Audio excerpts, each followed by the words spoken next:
Please note the views and opinions expressed by the hosts on this show are not necessarily the views held by the station. You're listening to Critical Mass Radio. Now it's our turn. Well, good evening. Wednesday evening, very early Thursday morning for those in the UK and Europe. Like really early. Anyway, welcome to Outside the Box. I'm your hostess, Kate of Gaia, and I've got a clue what I want to talk about tonight. Producer didn't show up. Oh, right, I'm the producer. Yeah, it's been, I had a couple of interesting conversations today. Not here, I was out and about for a little bit today, and chatting with some friends I hadn't seen in a while. There is most definitely a shift occurring. This you can see. You can experience it.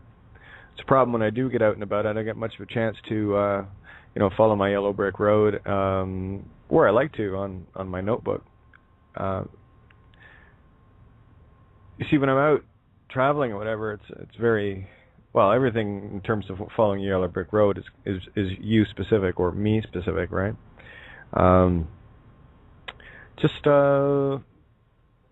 really got no words for it. It's just one of those days. All the synchronicities, and maybe I'm just getting bored with the synchronicities already. Great, that's awesome. Now show me something, will you? Right? A whole lot more blatant. So what I really want to do tonight, maybe you guys can help me out, and get on the board and we just have a chat and let's see where it goes. Kind of like a now flowing sort of show instead of, guaranteed there's going to be something downloaded, no question. That goes without saying. Just kind of curious to see what direction it's going to take. I do see Fran on the board. Sorry I missed your call earlier. I was out and about. I don't do that very often, and my apologies. And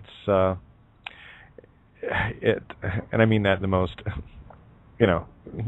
mundane way. It's, hey, we all got shit to do, right? It's one of the things about being at my helm for as many hours a day as I am. People from all around the world can access me at some point where it's convenient for them. And on occasion, I go out for a few hours and come back, and I have 20 Skype things to attend to. I haven't even checked my mail in 2 days. That's normal, though I don't check my email very often. It's slow, sluggish. It has the same effect as Facebook when I'm trying to text. It likes to jump. It's almost like every letter you type, it wants to upload it. Tell you what, why don't you wait till it's done and then we'll upload it. Right? But anyway. Yeah, so I was going to see if you guys would be into jumping in here. Oh, there's Consuela. All right. Someone's got their Skype up and running. Someone got on the board. And let me see. So, tell you what, I'm going to open up Ninjas just to say thank you for putting your painting up on the gallery on kateofgaia.wordpress.com. It's so nice just to click that and be able to go and have a look at it. Beautiful piece of work. And Miranda, because I know this trio will get things rolling pretty good. I just want to see what's been going on with your days.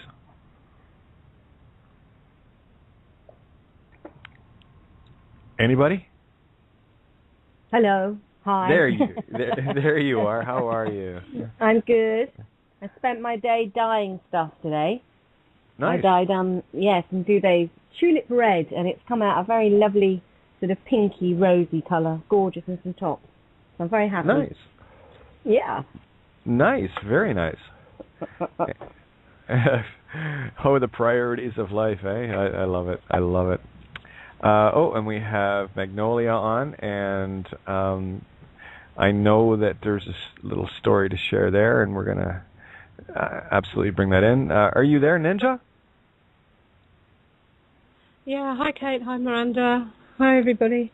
Hello. I'd forgotten putting anything up there, and you just confused me, so I had to go and have a look. Oh, yeah, you're... That's so weird. I just completely forgot I'd done it. Yeah. What's she talking about? Yeah, well, I actually wanted to check to make sure you had, and if you hadn't, I was going to give you shit tonight because I wanted to see it. What a bitch, eh?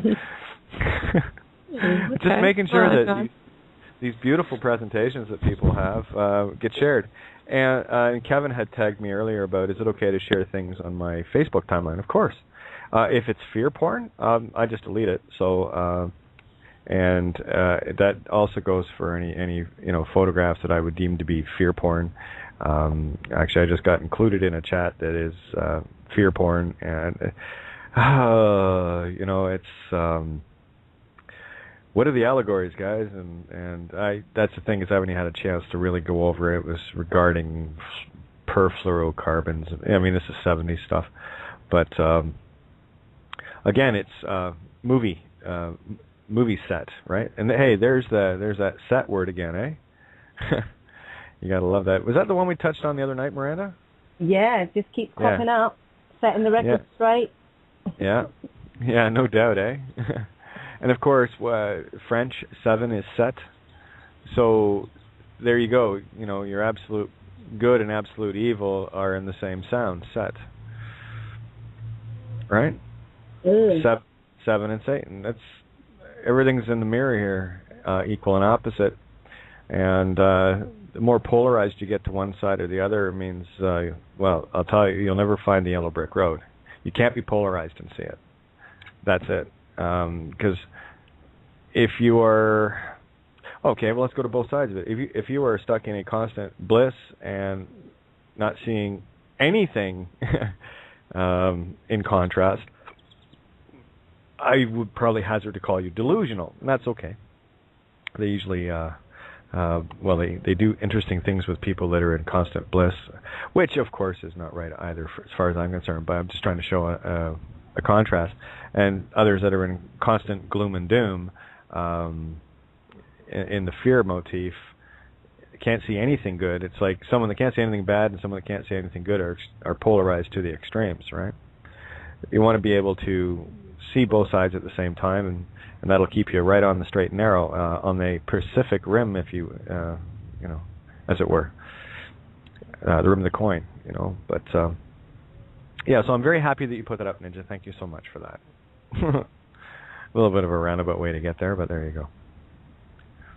Yeah, I'm like today. I just, Mercury's in retrograde. That one was really obvious today. It was hotter than all get out too, but so it was nice to actually get out and feel the wind coming through the car. So that's it. We're just going to talk about tulips and tulip dye and paintings, or any other ideas. Here, I'll tell you what. I'm going to bring Magnolia in. I'm a bitch tonight, so get over it. And I'm going to bring in. We got Magnolia. And maybe Magnolia will share a bit of her day, and I know that's certainly a tangent I can really go off into and outline things. Magnolia, you there?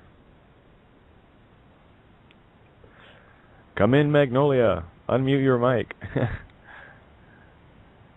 Okay, guess that's not working either. I've got the mic open. All right, Blu-ray, you're up. And I know you're really shy, so I'm batting 1,000 here. Everyone's so talkative tonight. Maybe I'll just play songs all night. How are you doing, Blu-ray? Oh, I'm doing great. Hey, Kate, how are you? Good. Yeah, it's kind of sort of the doldrums, where there's no wind blowing the sails kind of thing. That's what doldrums are, by the way. It's not like when you're feeling blue. It's the doldrums are when your sails are empty. And you're kind of sitting in the middle of the Sargasso Sea, as it were, and not going anywhere real quick. So there you go, the honest answer. Yeah. So what's been on with you? Well, we just finally got rain here, so I was just sitting outside in the thunderstorm. Oh, nice. Yeah, we've got some threatening clouds here right now. It had a little bit of thunder. Today it keeps getting really dark, and then the sun breaks through and it gets really dark. Here's the allegory, though. We got a lot of flooding going on, right, around the world, and of course people are also flooding into the streets. So that for me is the allegorical reality of truth is pouring out of every seam here. So we got the pressure on. We're making a difference. I think that's good. Definitely good. Yeah. My goodness, you guys are not talkative at all tonight. Sorry about that. No worries. Oh, it looks like we lost Magnolia, and let me see if somebody just came back in. Oh, this Holly's is a little, I'll give you a little keep going. Synchronicity. I've got some DVDs on the top of my desk here. The top one is The Adjustment Bureau. The bottom one is Highlander. And the middle one is Magnolia. She's sandwiched in between the two. Oh, isn't that interesting? I'm sure I could pick an allegory out of that one. So you have the Adjustment Bureau, which is the game, as it is, and of course Highlander. There is only one. There shall be only one, right? Allegory. And then Magnolia. I haven't seen that one, so I can't really pass comment on it. Oh, Kate, have you not seen? Oh my God. Okay, here's a little shout out to everybody. I'm gonna throw some reality into people's worlds. Okay, one, I haven't been in my house for a year and a half, and for 2 years before that, didn't watch any TV, and haven't had one. So, kind of adjust to that, would you, everyone, please? Just I might even have to send it to you. Oh, it is mind blowing. I can probably find it. It'll probably be online somewhere or whatever. Yeah, try to. Oh, it's just, and it's a film that you literally need to sit down and know that for 2.5, nearly 3 hours, you're just not going to do anything else. It's a really long film. It doesn't feel like a long film. It felt like, woo, where did it go? And I was like, don't stop. Please don't stop, ever. It's incredible. It's like 5 or 6 different strange stories, and it's all married together with crazy things that happen. When sometimes masses of dead birds are found that just suddenly land on the ground. It's about, coincidences and weird. You'll love it. Love it, love it, love it. Okay, well, I'll definitely hunt that one down. Sounds almost like a flavor of Cloud Atlas to it, with intertwining storylines. Yeah. Yeah, see, I like things like that because you stay on your toes, when you're trying to see how everything connects. I look for the common thread. It was really interesting to hear Lana and Andy Wachowski talking about Cloud Atlas in one of their interviews when they got the book and what they were going to do to it and the different treatments they did to condense this book down. 500-page book, by the way. That's a long book to put into it's almost 3-hour movie. But it was nice to hear what they were saying, what they were trying to do, and these were all the things that I picked up on etherically. I could see what the connections were within it. So it sounds like my kind of movie. Yeah, and everybody in it is just incredible. Tom Cruise is in it. Okay. And I think he plays the best part he's ever played in anything. He's absolutely vile in this. Beyond. Oh, really? And spectacularly wonderful. And I never thought I'd say that about Tom Cruise. Yeah, there was another movie. It was a comedy he was in. He was playing the Uber producer, powerhouse money guy. Yeah. You remember that one? And he was playing this overweight, bald, just vile character. I thought it was actually hilarious. Like Tom Cruise, I can take or leave either way. He's got some decent stuff in him. But I know what you're saying. And when you see people pull off really, really good roles, and I know, well, just based on the fact of the way he was in this comedy, I can only imagine what he's like when he's really trying to be vile. Yes, he does it absolutely swimmingly. It's beautiful, and it's got Philip Seymour Hoffman in it. William H. Macy, Alfred Molina, Julianne Moore, John C. Reilly, Jason Robards. Nice. It's spectacular. What's it Highly called? recommend. Magnolia, and it's not Steel Magnolias. It's Magnolia on its own. Okay. There you go. And Charisma just tagged me. I'm going to be over there on Friday, so I'm going to give you a walkthrough on how this all works, kiddo. But in the meantime, what I will do is, there we go, because I know Charisma's going to be chatty. And Holly, your line is open, by the way, hon. Yeah, I'm just going to pipe in here before you kick me out of the club for not talking. Oh, no one gets kicked out. I just, I have a real sketchy connection here. I'm piggybacking off of a neighbor, so sometimes it's good, sometimes it's bad, but I'm always happy that I can stay on long enough to catch the whole show, and I wanted to just tell you how much I have really appreciated the whole gathering of everybody on it, and it's just amazing. It was meant to be, I know that, to run into all of you, however I got here. I'm not sure, but... Well, it's perfect, right? So... It is totally perfect. And you're right, it is quite the gathering. I appreciate it. Oh my gosh, I know, it's a blessing.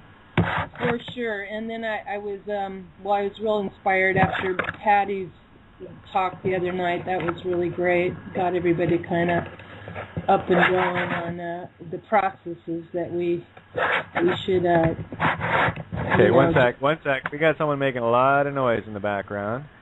They either got a really sensitive mic, so just be mindful. Okay, because I was missing a lot of what you were saying there, Holly. So sorry about that. Go again.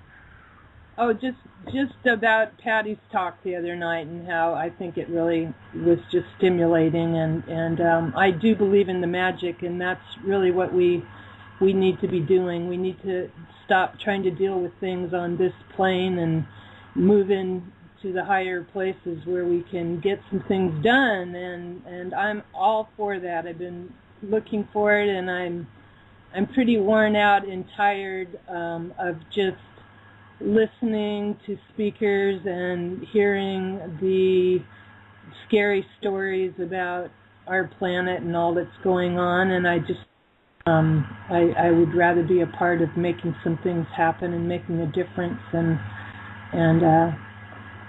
looking to find myself. So I agree, and that's really the wind's picking up. I think we're going to get hammered here, but yeah, I totally agree. I mean, you can tune in to any quote truther station or whatever at any given point that you want, and you're just going to keep hearing the same things over and over again. And you're not going to solve anything by talking about the same things over and over. It's you got to do things that are radically different, and and it's putting, like, for me, especially coming on and doing what I do, I mean, I'm not, what's the best word? I'm going to test every limit I've got. I'm going to test every boundary that I think I have, okay? And I'm going to reach outside the box just to see what I find. Because we've all been dealing with the same box over and over and over again, and we're coming up with the same, bits and bytes in every handful, right? It's never different. So I just chose to change the bag is all, right? Exactly. That's what needs to happen. Yeah, definitely. Well, you guys are making it happen, so. Right. We are, and I was really was excited to hear you say, last night you said something, or somebody brought up about how you make light go out, pop, on the street lights and stuff, and I've been doing that for years and years and years, and trying to investigate that phenomenon and people that have that happen, and I wanted you to repeat what you said about why that happens. Okay. When you are in a state of generally, well, we can call it bliss, we can call it whatever we want, but when you were in an elevated state of mental being, typically most of the times I would it still occurs, right? You're in a very high frequency, and what you're doing is you're getting into, because you've got your own light, this is just more proof that the light here is not ours. Okay, so what you're doing is you've got the sine wave of the light coming out, and you become the neutralizing cosine wave, vice versa. All right. So if you can think of a sine wave going, up and down, and then put one alternating with it to cancel it out, and that's what you're doing, because you're vibrating at that level, so you're actually in your light state, and you cancel out the frequency, and it blows them. That's been my theory for a long time. Wow, that makes sense. Yeah, interesting thing. Sometimes they, and it is a certain. I mean, I can detect the energy space that I'm in when that happens, because sometimes it doesn't, but I am sort of in this place where I'm just, I'm in a higher frequency. I don't even know how to explain it, but that's it. You're just, what you're doing is you are emanating. We all emanate, right? We've got huge auric fields, right? Universe-wide, actually. So when you get your own vibration up into a very heightened state, you're vibrating where you'll cancel out the poison light. You become the pure light, and the poison light gets knocked out. Yep. Cool. Yeah, and it was Tropic Thunder. Thank you, Randy. You posted that. I did see that. The one where Tom Cruise is playing the aged producer, balding fat guy kind of motif. It was really, really an interesting role to see Tom play. But no harm to Tom. I'm not a big fan. He's done some decent stuff, so I just wanted to toss that out there too. Now, there was something else came up in the room. I want to bring this up. Don't go anywhere, Holly. Where was it? Got to get to 11 stuff. There was another one that Kevin had mentioned. Now You See Me is another one. And trying to see what else. Oh, Star Trek Into Darkness today. Yes. That vioaz.com or .co, whatever, is a pretty cool site for some current movies and for some really neat older ones. It's just a pain in the ass with a pop-up, so put your pop-up blocker on high. Otherwise, I'm just quick on the draw. I'll wait for the pop-up and slam it. It goes faster for me. Okay. All right. Anyway, I just want to. Sorry if I sound distracted today, guys. It's because I have not been able to center it all today, at all. Oh, Jeremiah's on the board. I see Jeremiah.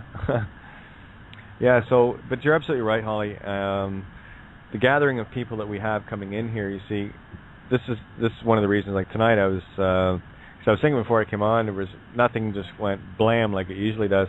I'm thinking, I'm going to throw this one out to the table and see where it goes with everybody else. And, of course, when I get on the air and start talking, I generally get into a role, so most people aren't ready to start talking at the beginning of the show anyway. At least that's what I've found. So, yeah, no worries. But, what kind... I have... so many days where I just have a low, and I've been trying to put my finger on why exactly that is, I guess it's probably a combination of everything, the planets and maybe what you ate the night before, or who knows, but man, it's weird because you can just be on a high and then the next hour it's flat and nothing seems to come together, so I don't know why that is. Well, yeah, and I've been a workhorse for little stage stuff and everything else, but I have never went 7 nights a week doing anything in terms of having to be somewhere at a specific time, right? Oh yeah, the wind's kicking up here. So how long have I been doing the 7 nights a week? I've been doing it for a while. Oh my God, I think about it all the time. I have no idea how you do it. You talk for 3 hours every night. And that's that makes two of us. That's a question that comes up for myself very regularly. But lo and behold, something seems to jump in. Yeah. And speaking of, Magnolia is back. I'm just gonna open up her line too, get everybody in. Gonna open up Jeremiah's as well because I know he'll have something to say. And don't worry, Consuela, get ready. We'll get you in here. So Magnolia. Hello. Hello. How was your day? Oh, wonderful now. Yeah, it's been quite an experience today. A little nerve-wracking at first, but good. Yeah, I got a lot of things accomplished. Yeah, it gets that way when people are there to threaten to steal your home and shit. Yeah. Right. Yeah, the little minion showed up at my home yesterday afternoon to tell me I had 24 hours in which to leave. And I asked him to leave my property, and he took it as though I was where he asked me if I was threatening him, and I said, I don't know where you're getting that from. Anywho, I'll make a long story short. After he called a couple of his buddies, there were 2 sheriffs and 1 police officer.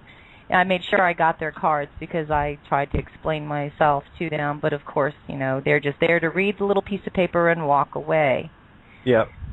Isn't that just fabulous? Anywho, I went in and after, trying to catch my breath, because I don't like to confront people. I'm not that I'm afraid. It's just guys that have guns that are up in my face, I'm a little nervous around. I can't, fight bullets. I bleed too.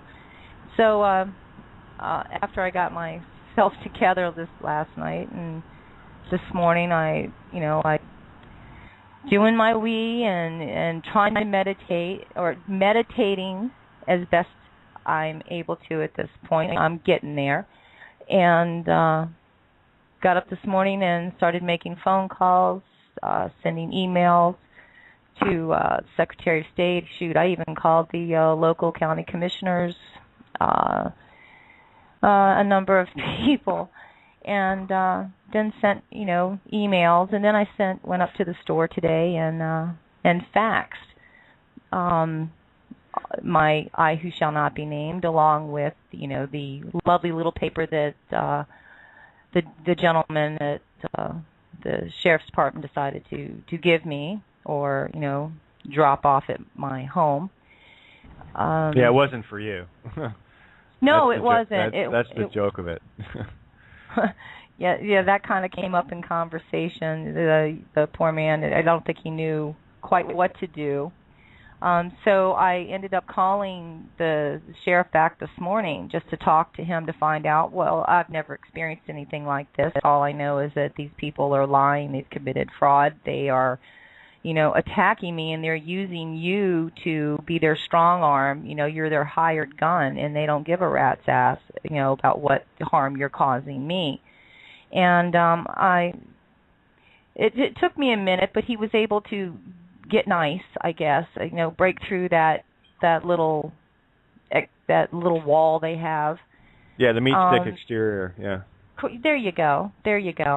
Then he was kind enough to tell me that, he goes, you're trying to leave? And I said, no, you're forcing me to leave. I have nowhere to go, no means to go anywhere. You're basically telling me I'm going to have to lose my job, my means, and everything, and be out on the street. So, 24 hours isn't going to cut it, and I don't. And he goes, well, how much time do you need? I said, I need lots of time. I don't understand why you're even at my door and I'm in this situation, because I had already sent paperwork. I've already gone through the appropriate channels. Magnolia, I want to jump in here. Sorry, honey, I didn't mean to run off. No, that's okay. That's okay. No, you're doing fine. I want to reiterate something here, very critical. When you're talking with these assholes, okay, be careful what you say with them, right? Because they're looking for any means of contract, any means of consent. If anyone asks me that, well, I need about, say, about 140 years. That should do it. Thanks. Deadline accepted. You see what I'm saying? Because what they'll do is they do the jarhead jitterbug, baby. They will dance around. Yeah. They're trained to do this, right? Okay, they don't know why they're trained for it, but it's all a game to them once they get into the program. You know, how do I get someone's consent? I've watched this game getting played every time. You know, you give them nothing. Give them nothing. You know? Yeah, the deputy that I spoke to who handles this stuff apparently did not get my email that I sent to, about 20, 30 people, 20 people or so. Right. And but apparently the sheriff received his and gave it to the deputy, so I know it got in-house, so I was happy about that. And I asked him to read it. I said that you're a smart man. You could understand what is going on, and I just don't think it's fair that you're being used to cause harm to people. And he was very nice, and, I said thank you. And he, said he'd call me back this afternoon, which he did. And he was very rushed and hurried, and his conversation only lasted like 30 seconds. He goes, so-and-so and so-and-so law firm, you have until July 22nd at 1 o'clock. They're going to send you a letter. Oh, and that was it. And I said, well, can I get a number, a phone number, a fax number? And I got that, and I just said, thank you very much, and hung up. And that was it. And then I proceeded to call the attorney, just a general number, because I just wanted their fax number. I didn't want to talk to anybody, just wanted their fax number. I plan on sending it to them also. Anyway. Yeah, I'm a whole lot more in people's faces than that. I wonder. See, I'm hardball when it comes to fraud, right? So tell you what. Here, hang on. Just wait. I'm trying to give you some ammo here, get you into a whole different way of thinking because we've been duped for so long. Now, where was I going? Sorry, that was a hookup, and it just got disconnected. One sec. Give me a sec. We're dealing with fraud here. Okay, I play hardball on this. Okay, and the only thing that needs to be proven here is who owns the name. The name you're using, I do not own. I do not make any claim to it. So go find its owner and talk to them, because it's got nothing to do with me. There was a fraud at birth.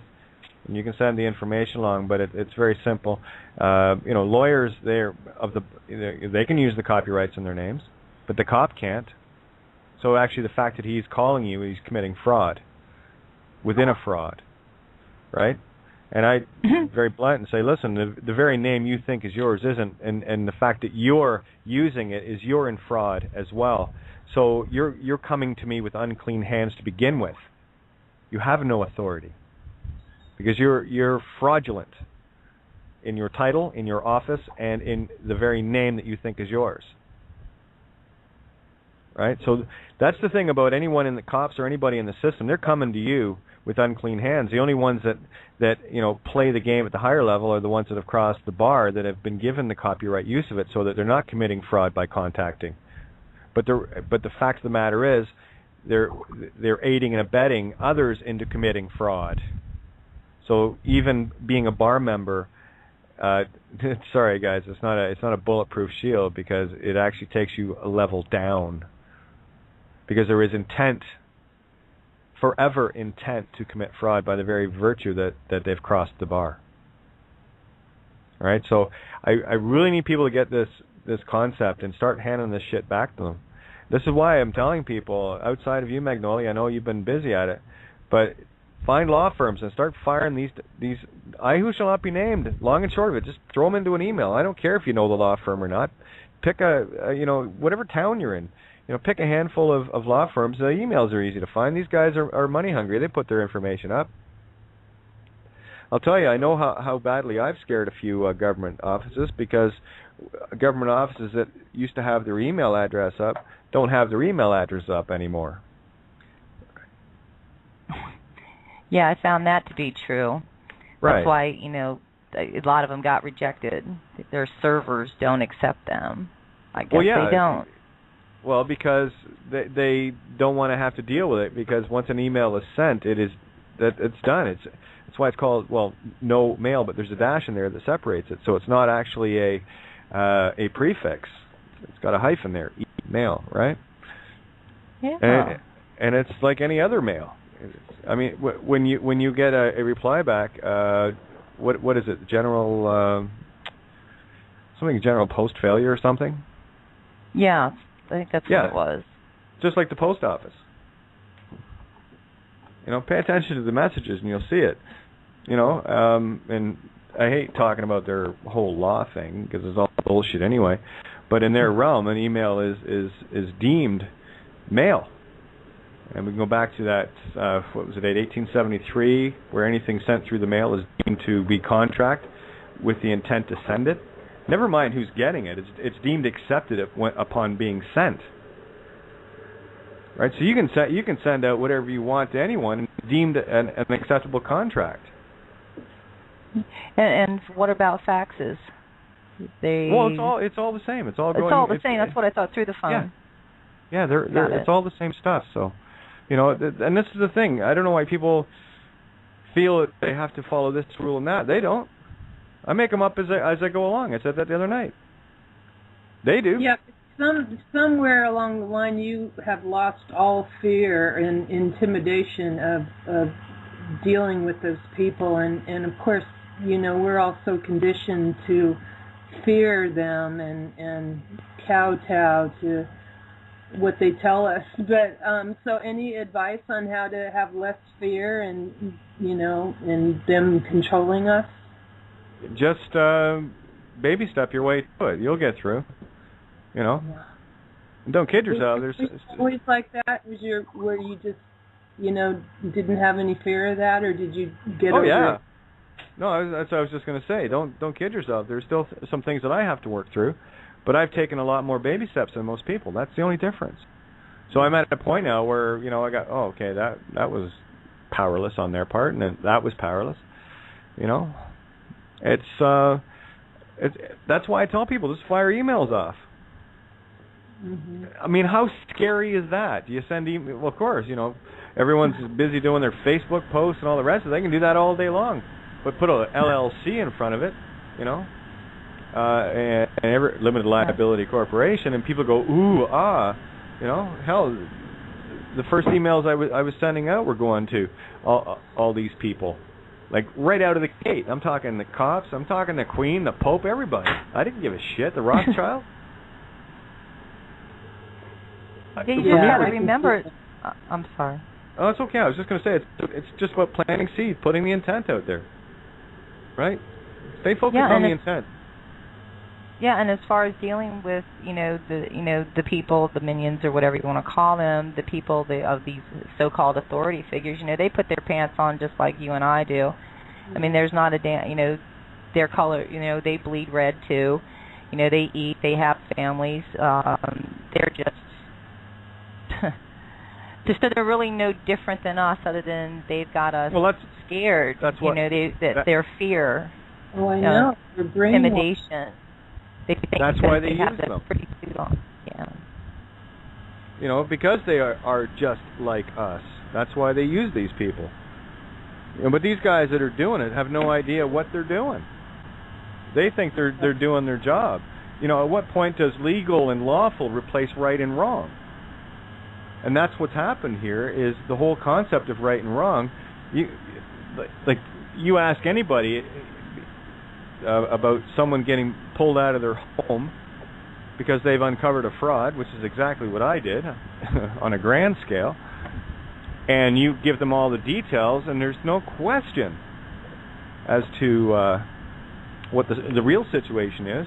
But you got these guys that are programmed, and girls that are programmed into doing everything by a what do you call that, a flow chart. Mm-hmm. But if I don't do this, I won't have a job. Oh, okay, so and there's that whole divide and conquer. Oh, obviously your family is more important than my family. Oh, okay. And that's what it boils down to. That's exactly it. That's you know, I'm just doing my job. I've had guys tell me that. I've got a family to feed. And I've said that too. I said, I'm sorry, I didn't realize your family was more important than mine. And here's the big irony: what you're sharing with that sheriff is the very information that would set him free as well. So that's what I'm saying. They're imprisoning themselves.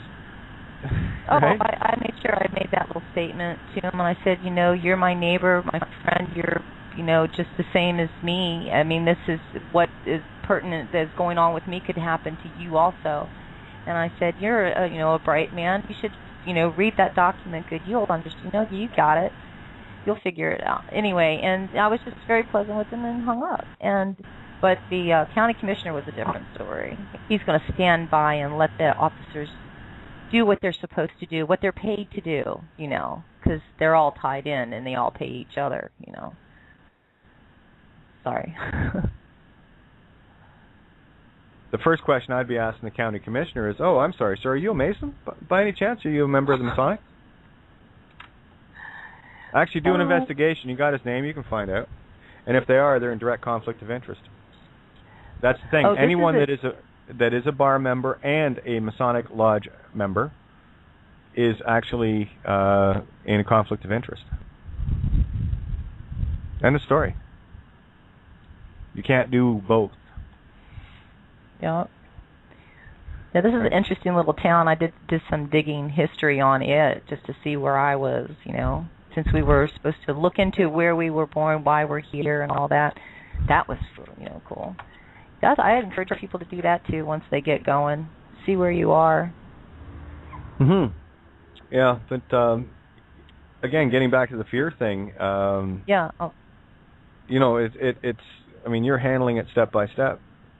That I see. And it's not easy. I know. I've been where you are. I didn't have the information that I have now, right now, which is I wish I had, but I had to get through that to get the information. See, so everything is going lockstep. The movie's unfolding as it should. What we need to do is just ramp up the energy. That's it. Right. Well, I was a secretary back east in Washington, D.C. for a while, for about 12 years. So I've, worked in a lot of different professions and, been around the government and worked on, really people, they are no different than you and I. They just, think that they've got a better position because they make a little bit more money than you. And it's all in their head. Yeah, divide and conquer. Money. Yep. So I go right back to telling people to cut up the credit cards. Now, I thought I saw Patty on the board. And she's not there right now. Yeah, elitism, guru, you got it. That's exactly what it is. Let's go back to the caste system, since we're talking movies, right? This whole thing is a movie. All the world's a stage. And they're different actors unfolding in front of you, and how you direct them is your choice. So here we are listening to the extras most of the time. I just decided to say, screw that. I'm the director here. But there's only one question that has to be answered. I'll tell you what. I want you to prove to me, beyond any reasonable doubt, that this is my name. And keep in mind, it's got a copyright on it, so you're going to have to find out who owns the copyright. Because I sure don't. And if I was to claim something that was copyright in their system, belonging to somebody else, what would happen to me? Well, I'll tell you what will happen. Oh, there's Patty. All right, I must have missed her on the board there. Okay, so it is this simple, guys, and we've walked the roads of UCC, Winston Shrout, all of it. Okay, we've walked all these different roads, and they were all roads to right back to the egocentric on the yellow brick road. All right, it's very simple. It's only one question that needs to be answered. You're claiming that, I'm not claiming this name. You're claiming that I'm this name, and it's copyright. I don't own the copyright to that. So I'll tell you what. Before you think you can give me something that does not belong to me, because I know it doesn't, go and find out who owns the copyright and contact them. It's got nothing to do with me. Absolutely right. Stood in court and said as much. You know, Yep. and people, and I want to correct people on this again. When you talk, I'm talking third party, everybody. Something comes in the mail. I don't want to hear you say, I got something in the mail today. I got something addressed to me. It's not you. And I need people to really break this program because they're still not seeing it if you're still saying that shit. I bought Right. a big box of red pens. I returned the sender all of it. Yeah. Big box of red pens. Do yourself a favor. Do what I did. Take the mailbox off. Yeah, that's next. House number, No, all of it. Take the house number off and take the mailbox off. And wait do you see how quick the post office reacts. Oh, yeah, I'm getting a little reaction out of my postman. He's on vacation now, conveniently, but, yeah, we've talked a few times. That's interesting. Yeah. You know, and again... What do you do, Kate, when you take your numbers off? What's that? What do they do? What does the post office do when you... Oh, they were right quick on no mailbox. See, a mailbox says I consent to have mail. I consent to what comes to the house. What you've done is you've said no more UPU consent, and they get right out of joint. I never even read it. It was an order from the post office to reinstall the mailbox. And I said, well, that's kind of funny because how the fuck can I accept this because there's no mailbox to accept it. Right, so it's all scare tactics, all of it. They did not like it. It only took them a couple of days. And then they backed off? Well, they still try. I had a garbage can. So put all fraud mail here. I had that right on the top of the box. Put fraud mail here, please. That's it. And then you never you just left it out there? Yeah, I didn't. It was garbage. Nothing to do with me. See, a mailbox or an open mail slot in your door, nail it shut, is consent that you are accepting terms of contract from other people. Gotcha. Good to know. Again, I've been saying this. I've done it many times. I guess it's about bringing. See, here's the thing: is I move down the line, and it's going back to reminding people of things that I had done. But there's me assuming that people kind of hear this and get it. And see, when I talk about stuff, these are things that I did. These aren't concepts or theories. These are things that I actually physically had. I got the intent, and I thought, okay, well, if I don't have a mailbox, there's no consent, blah, blah, blah, I'll take the fucking thing off. So I did. I do that, though. When I follow my intent immediately. I don't hum and haw about it, because as soon as you do, the fear sets in, and then you start justifying why you shouldn't do it because something's going to happen that you won't like. Mm-hmm. Just do it. Yes. Follow your heart. Stop following the tricky little bastard all the time. And everyone does it. It drives me batty. Well, Katie, yeah. Then I'm going to tell you what happened today. I was, I was just feeling that I should call in today, and I thought, well, I don't know what I'm going to say. There were a couple of things, but you too, huh? Yeah. Well, I think both of them are actually going to come up. But you should get some tools and go take that mailbox off for me, please. Atta girl. Now we're acting. Now we're directing the movie. Oh my! I'm sorry. Yeah, carry on, Patty. This whole thing about fear now, everybody's got their own issue, and this is right now where we're at that point where whatever that last lingering little bit of fear is, it's time to get booted out. I think this is the present that we're dealing with right now. Mm-hmm. And there's been, and here I am ranting and raving the other night about, just get up and do it. And it really was me ranting and raving at myself. I mean, it was mirrored. It was totally mirrored. It was so perfect. And I just saw it today. So, because and I was going to say many people, many other camera angles of you, got the same message. Right? So you were talking to yourself in many ways. Absolutely. I didn't know. I knew that I was supposed to learn something through this rant I gave, and I've just been chewing on it. And today it kind of popped. And there's this one thing that had to do, which I hate doing. Well, first of all, shaving my head is one of them, but I'm kind of getting a bit more used to it. It's a vanity thing, right? And I have to get over it. And it's also a male thing. Like it's funny because I just looked up today. You had mentioned looking at birthdays or, the day of your birth and events that have happened on that day or birthday. So I did that, and I had done it before, and I remembered that this is so bizarre. Oh, my God. I remembered reading this guy, the drummer for the band, AC/DC. His name is Phil Ruger or Rugg or something, and he was born on May 19th, 1954, same birthday year as me. And he's the only character that I can find that I've always looked, and just here and there, who has the exact same birthday as me. So I went back to it today, and and so I'm reading his bio, and as soon as I saw the AC/DC, because I'm going, Well, you had me at AC/DC, right? The allegory is clear. Keep going. Yeah, very clear. And I had been just not shaving my head because I'm just like a Taurus, okay? Like I'm just like, no. Right? And so finally the universe starts kicking my butt, okay? And that was today. And so I'm reading the bio on this guy, and they're talking about that he had actually left the band, okay? He had left because he wanted to sorry, that's my battery.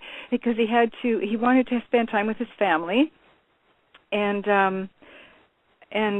just enjoy life. And so, but they said, well, he did get asked to come back temporarily, and it was during the time when they were doing a song or an album called Razor's Edge.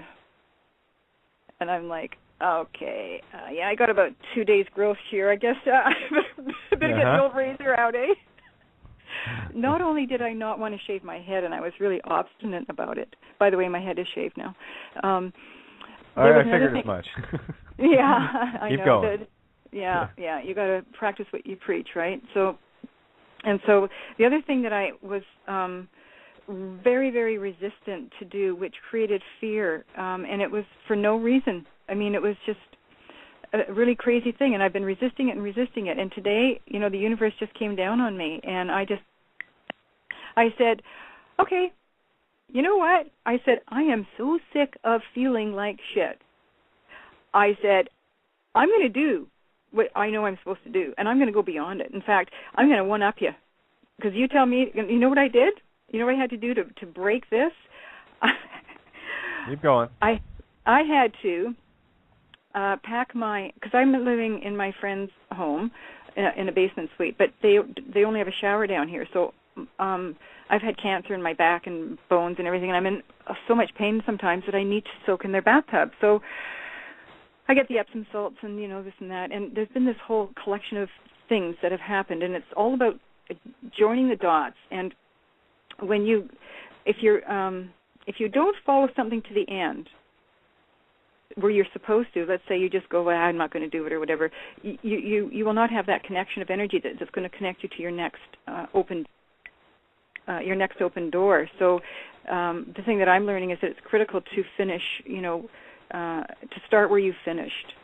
Okay, so for instance, like I had things that had happened where I had to take my my laptop up to the bathroom upstairs.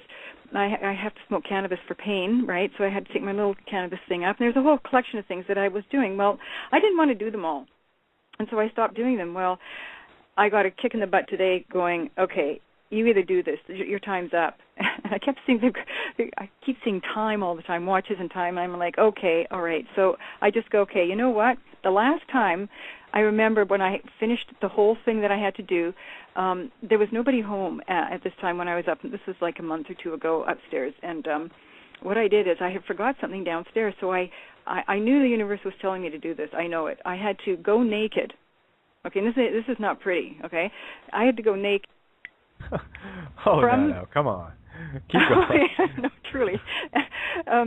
From the bathroom, through the living room, through the kitchen, down the stairs, into the laundry room, and into my suite. Now, I'm standing at the door, really dripping, okay, and I'm going, are you fucking kidding me? right? And I'm like, okay, this is a fear. This is my fear. Okay, not only going naked, but secondly, my head's shaved. Like this is really a double whammy. So I go, okay, well, I did it. And I just went, I don't even care anymore, right? So I did it. And lo and behold, that's how I discovered nobody was home, because at that point, I didn't know if anybody was home. I suspected maybe they weren't, but I wasn't sure, which created even more trepidation, right? But, when you're obedient, you'll be taken care of. This is what I'm discovering. And this is a really... Yeah, those are leaps of faith. And, of course, there would be no one there. It was just the thought and the fear that someone might be there. And there's the doubt, Mrs. Doubtfire. Yeah, right? So, and, that kept me in such... a self-imposed prison, which we are all living in right now. But so Katie, so today when I was meditating and stuff, and I knew I had to suck it up. Now, so today was the big day, and I just went, okay, you know what? I know what I got to do, and I'm going to do it. In fact, you know what? I'm not only going to walk out of the bathtub today and come downstairs or walk out naked. I'm going to walk up naked. And as soon as I did that, yeah. And I didn't even know who was home. And there's a painter downstairs here, okay, right outside my door. There's a painter. His name's Dave, okay?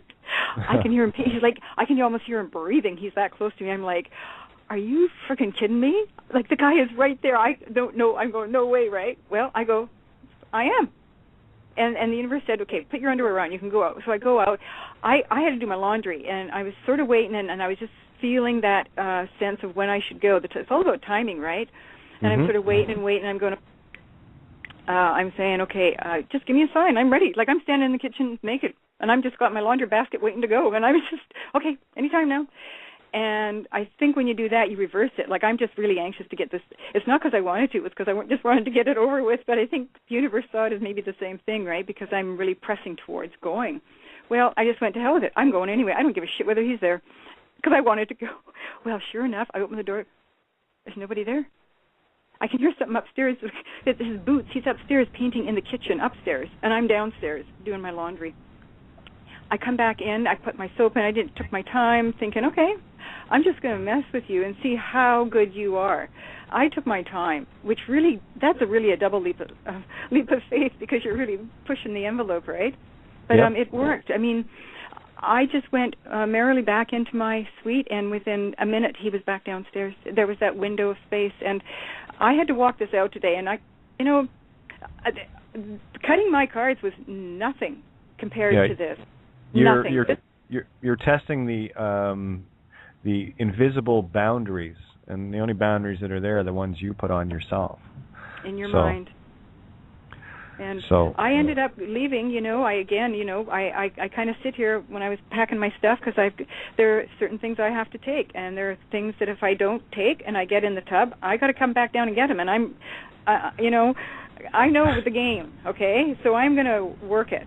So I make sure my pack is packed, and I got everything I need. Well, of course, I get up there, and I forgot something, and I'm going, I don't know if Maureen's home, I don't know where this Dave guy is, and I'm going, okay, I don't care.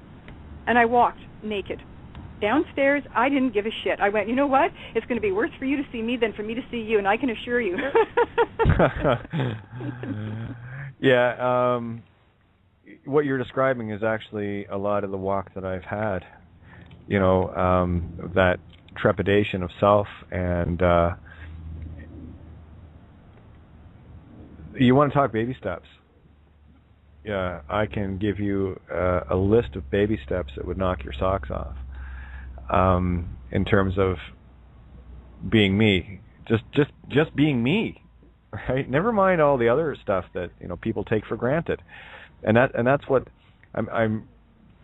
If there's anything I'm offering in terms of reality, is start putting the other being's shoes on instead of judging or thinking that because you've got this happening and this happening, everything's peachy keen and all the rest of it. Don't, when you're talking to someone else, stop assuming that that's their world too. It's not. It's not. I'll do the things that I can do with my limitations. Most people that would listen to me every night would think, everything's fine, Kate's peachy, and all the rest of it. No one has a clue of what I have to go through every day. You know, trying to go back over the things and you know, in my mind, and of course trying to get my my head on for shows and just all the, like, even Talk with Ninja there a while back. You know, yeah, I'm female. I'm a little higher maintenance female, and there's things that I have to do that other women take for granted. You know, so I've got to take the extra step every day, where, you know, most women can just, you know, they don't, but that's not something they're thinking of, right? And that is the walking between worlds. I get to exist in both, and I get to see the contrast, the extreme contrast of both. And you know, a lot of well, imagine you having to do this just to be you. You know, there's a challenge to all the guys. Tell you what, go and pick up a nice outfit and shoes and everything else, and take a walk out into the street and tell me how you feel. Because of the stigma that this divide and conquered society we live in casts judgment immediately. And we're caught in the illusion, just because you see someone, regardless of gender, you don't know who they are. They do. They most certainly do. And I'm going to go right back to Lana Wachowski. Who would have thunk? Well, Lana did. And I know what she thunk. And I know what kind of courage that took for her to do that. But there's also something else, that even beings like myself, fairly high profile, let's just say I am not a closet transsexual or transcendent, whatever you want to call it, right? There are many, the vast majority, most people won't even know. You'd be walking past people in the street, and you have no idea what kind of turmoil is going on inside of them. You know, yeah, it's a different perspective, and it's one that I treasure. And I also, at the other side of this, where I am now, I get to choose with the absolute freedom of being whatever I want. Okay, you know, when you just talked about how, oh, sorry, that's my phone beeping again. If I die, maybe you can pull me in on Skype. But you know, when you look at Lana and her speech, and you know, we hear you and we listen to how you are, and how, I mean, I see the parallels, and I see how similar you are, and so when I and many people talk about Lana and the sense and the feeling that they get from her, we're saying the same thing about you. And the thing that tells me is that you guys are the forerunners, you know, and you've been the shield for us that are kind of coming up behind you. And there's you know, from what you've been through, and I think about you all the time, about what your day must be like. I think, man, you know, because when I was a nurse, I used to have a patient come in who was a transsexual, and she always came to me, and I always kind of dug her. You know, she was a male but dressed up as a woman, and I had a real special place in my heart for her. And so I understand, and I see how beautiful, perfect, lovely, unbelievably fragrant your energies are. And you know, when you see that perfection and that beauty and that truth just vibrating so beautifully, and you take that and you look outside the world and see the turmoil and the polarization, there is no way that this world will not be drawn to you guys. It's impossible. It is. It's absolutely impossible, and I say that with utmost humility. Yeah, it's like this. If you try to imagine a world full of two spirits, I think the only war you'd have is, you know, who gets to use what nail polish color. Okay, that's about it. And then we're going to share anyway. It's like, oh, that looks very nice, right? But yeah, it's neutral. It is completely neutral because you live in a world that has constantly got you in fear because of the judgment in it. Where judgment to me, and that was conditioning that I got throughout my life. I have no words. I mean, I'm amazed at what Lana was able to convey in that speech, and I was thinking about that last night. After the show, I went out for a walk and to clear my head. And one of the things that I was thinking of, that it's actually easier for people like Lana and myself to come out, because we don't come out to, we do to our friends and family first and whatever. And I got to tell you, I went from completely hidden, completely. I mean, I had my own life at home with Sue and my daughters and whatever. They knew for years. Well, Sue's known. She was the first one I ever told, and that was back, I think I was 42, and I was suicidal. I was done. I couldn't deal with it anymore, and I had to tell somebody, and that's one of the reasons why in the trans community, or in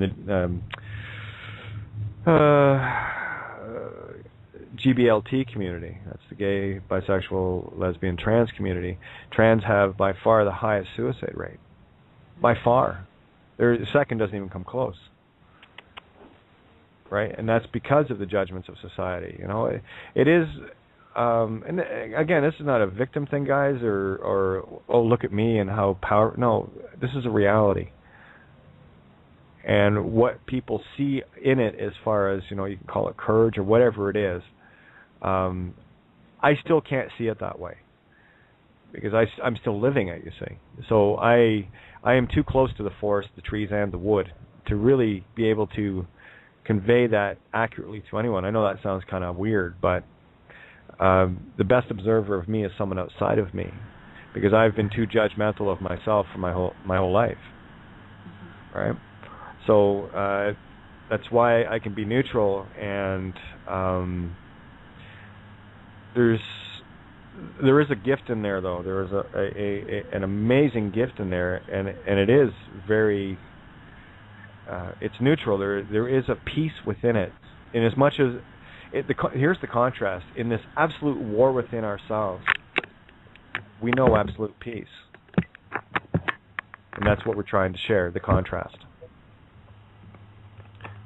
I choose peace. That's all. Mm-hmm. Yeah. Yeah, but you have to have peace within to bring it out. So it's a journey to get. I mean, it hasn't been easy. That's for sure. Well, let's put things in perspective for everybody, shall we? I want a big shout out to Seamus, who just tagged me on Facebook. He just ditched the registered name. Good work. Well, I just, here, let's take a walk in my heels for 5 minutes. I'm going to show you how tough your road is. And this is one of the joys of walking this road. Because I have bitchin' rights. Oh, yeah, you want to tell me you're afraid? Well, okay, tell you what. Take on an entire world government system, all by yourself. Yeah. Deal with the people around you that are all gimmies looking for the next handout, right? Looking for the how to get out of this, how to get to that, without ever bothering to look at where the real problem starts. And on top of that, have this particular war going on inside of you, where that at some point you don't have a choice, because your honor is the most important thing to you. That you have to be honest not only with yourself, but you have to be honest with those outside of you. And then after all of this, right after the Judge Bows video, of course, that one a couple of people saw it. I had already been, actually I hadn't up to that point. It was shortly after that I said, because I couldn't deal with it anymore, because it was too high profile. It was, how can I sit here and, speak to this without actually telling people where this truth actually came from, the real me. Bottom line is, I didn't want the aspect to get credit for it. Someone's making a lot of noise and it hurts. Yeah, there's a lot of scraping going on. I don't know what that is. That hurts. Mm-hmm. I've only got one of my side of my headphones working right now, so it's all getting punched into my left ear, which goes right to my right brain. Can I comment on that, Katie? Yeah, go ahead. Yeah, there's please. a reason for that, because the fact that you just said that. Remember, I told you that my headphones were all messed up, and I had to tape on one, and my microphone wasn't working well. Yeah. I ended up. What happened was the set that I got. I broke one of the ends, so I only had one, just like yourself, one ear working. Okay, and right. This is going to make total sense to you. So I think you might probably even know where I'm going on this, but. So that one broke, and I thought, well, I go down to, because I've got no money, I went down to Salvation Army. They always have a pair there, and I bought like a pair for like $5, right? Well, I get them home, and they were pink, so I knew they were for me. So I get them home, and lo and behold, only one side of the ear works, again. And so also, because I'm laying on my floor on my mattress, magnet mattress, and I can't, because of my spine, I got cancer in it, I can't sit upright, so I have to either lay down. Well, I'm always laying on my head, so I can only really put one earplug in because my other ear is crushed against the pillow, right? So the thing that I've been getting is that when we use both of our ears, it brings division. Even when I'm doing a lot of the, the frequency healing, where they say to use the two headphones, I'm only using one, and this is what I've been led to be doing. And I think what it does is I use both ears. I switch them over. Like with meditation stuff that I do, I'll use my left ear, and then I'll use my right ear on another time, but never both at the same time. And the fact that you just told me that your one earphone is broken is perhaps a confirmation. I don't know. I'm just throwing it out there.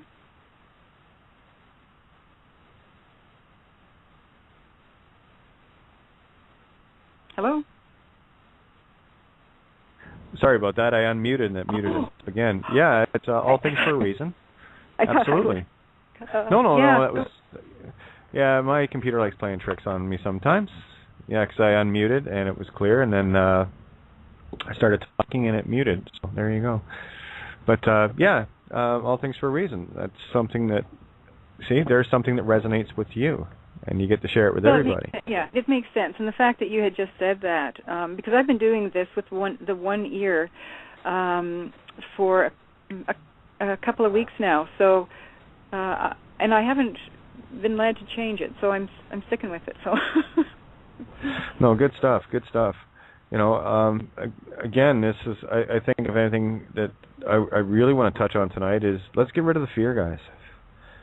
You're talking to someone, people, they'll tune in, listen, and whatever, but you got to understand, you're talking to someone that has spent the vast majority of their life in absolute terror of themselves.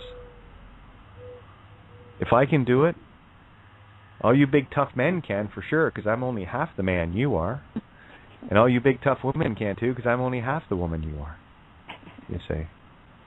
So I've been working at a complete 50% disadvantage up to this point to both genders. So no one has any excuses. So maybe if there's something that can be garnered out of my particular walk, particular game that movie that I'm shooting, maybe that might be helpful. For me to try to share the viewpoint, I mean, I do the best I can every night. But to really get down to the nitty-gritty of it, that's why when I see things like when Lana came out, that is complete vindication. That was a very powerful thing for me, very powerful, because I'm thinking, well, if Lana can do it, I have been doing it, right? So it was kind of neat because as I was looking at it, I was able to, one, see myself, and two, look at what I'd, based on the fact that they'd been hidden for so long. I mean, like 12 years. But the timing was perfect. And you didn't hear people yelling nasty things at her. You had people constantly applauding her. So I guess if there is one, pretty pink feather to put in my cap, is this. And these are things I have to come to terms with as well, and accept that, you know, what I've had to walk through and confront on a daily basis took a lot more courage than I thought I had. And the universe is a courageous being. I mean, talking with Magnolia there, it's I was Skyping back and forth with her this morning, texting, whatever, and I didn't know what to offer. But, you know, she put her intent in place and started making noise. Started calling people on their bullshit. Lost the fear. This is what I guess I'm trying to get across to people. Are you going to wait until it's absolutely fucking desperation before you'll do something? Is that how conditioned you are? Is that how comfortable you are? That you can't get a pair of scissors out and start chopping up identification? Is that how enslaved you are? Ask yourself, look, a piece of paper is controlling your life. That's pretty sad. It was controlling mine too. You know? Well, and the more people do it, the easier it's going to be for everybody else, because it's about vibration. So, you know, if we're getting dribs and drabs, everybody that's, you know, stepping up to the plate and doing it, it's going to be harder on them. But if we do it in volume, that whole wave, it's going to be so much more powerful if we do it all together and soon. Exactly. Now, we do it now, you know, and I can say that. I know you can say it, and there's a lot of other people can say it too.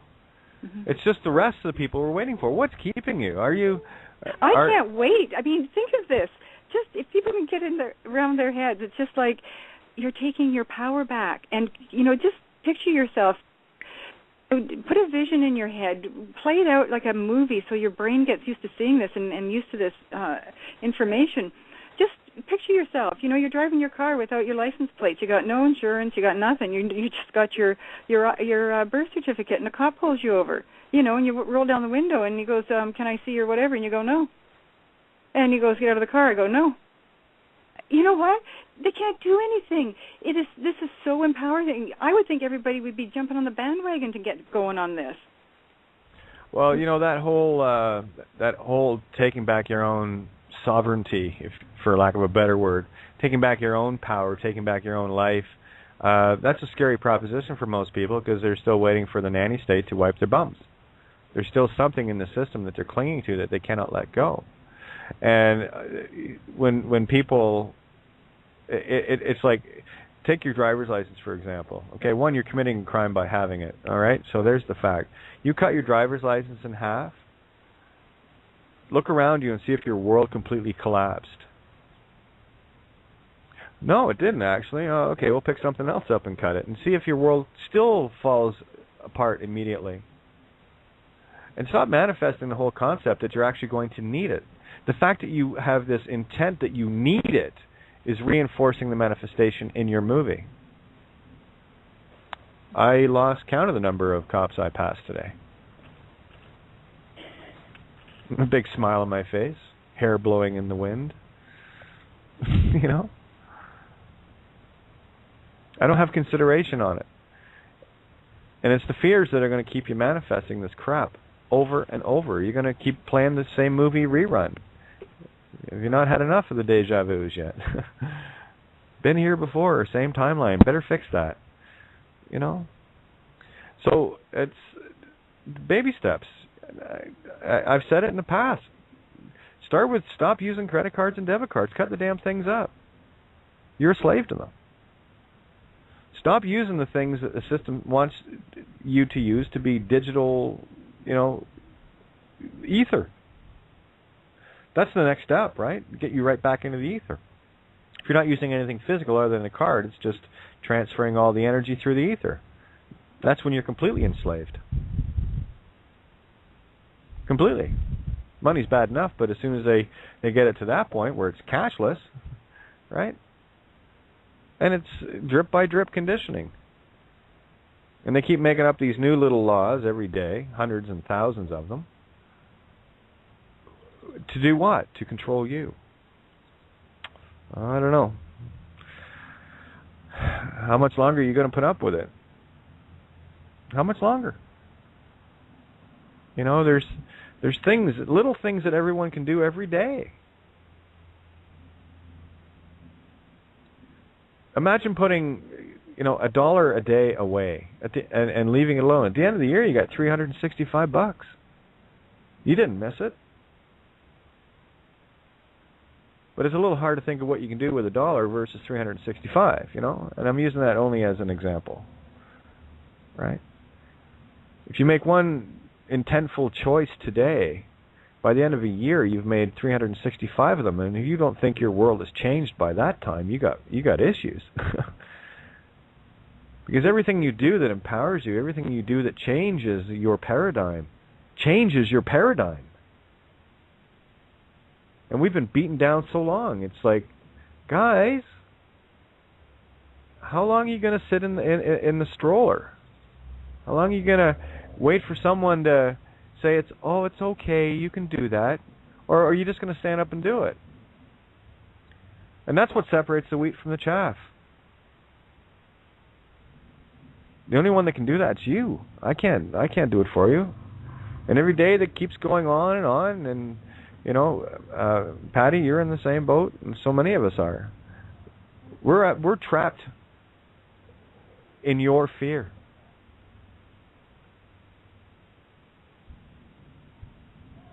You see, there's the thing. You might come to this show and think, this is good, this is great to come to. And at the same time, if you're not, let's quote Jesus on this one. Why do you call me Lord and not do the things that I ask you to do? Let me put it in Katie radio terms. Why do you listen to this show and not do the things that I've done and shown you to do? All that is ego pandering. That's just making you feel better, that you feel like you're doing something.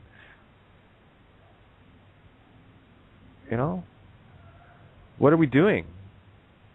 Are we doing this together, or are you just waiting for someone else to do it for you so you can jump on the coattails and say, look what I did? This is your game. This is your movie. I can't direct it for you. But I can certainly tell you from this camera angle how much more beautiful a world is that everyone's reluctant and resistant to. What is it? Better the devil you know than the one you don't? I'll take the one that I don't, because it's not been created. So there is no devil.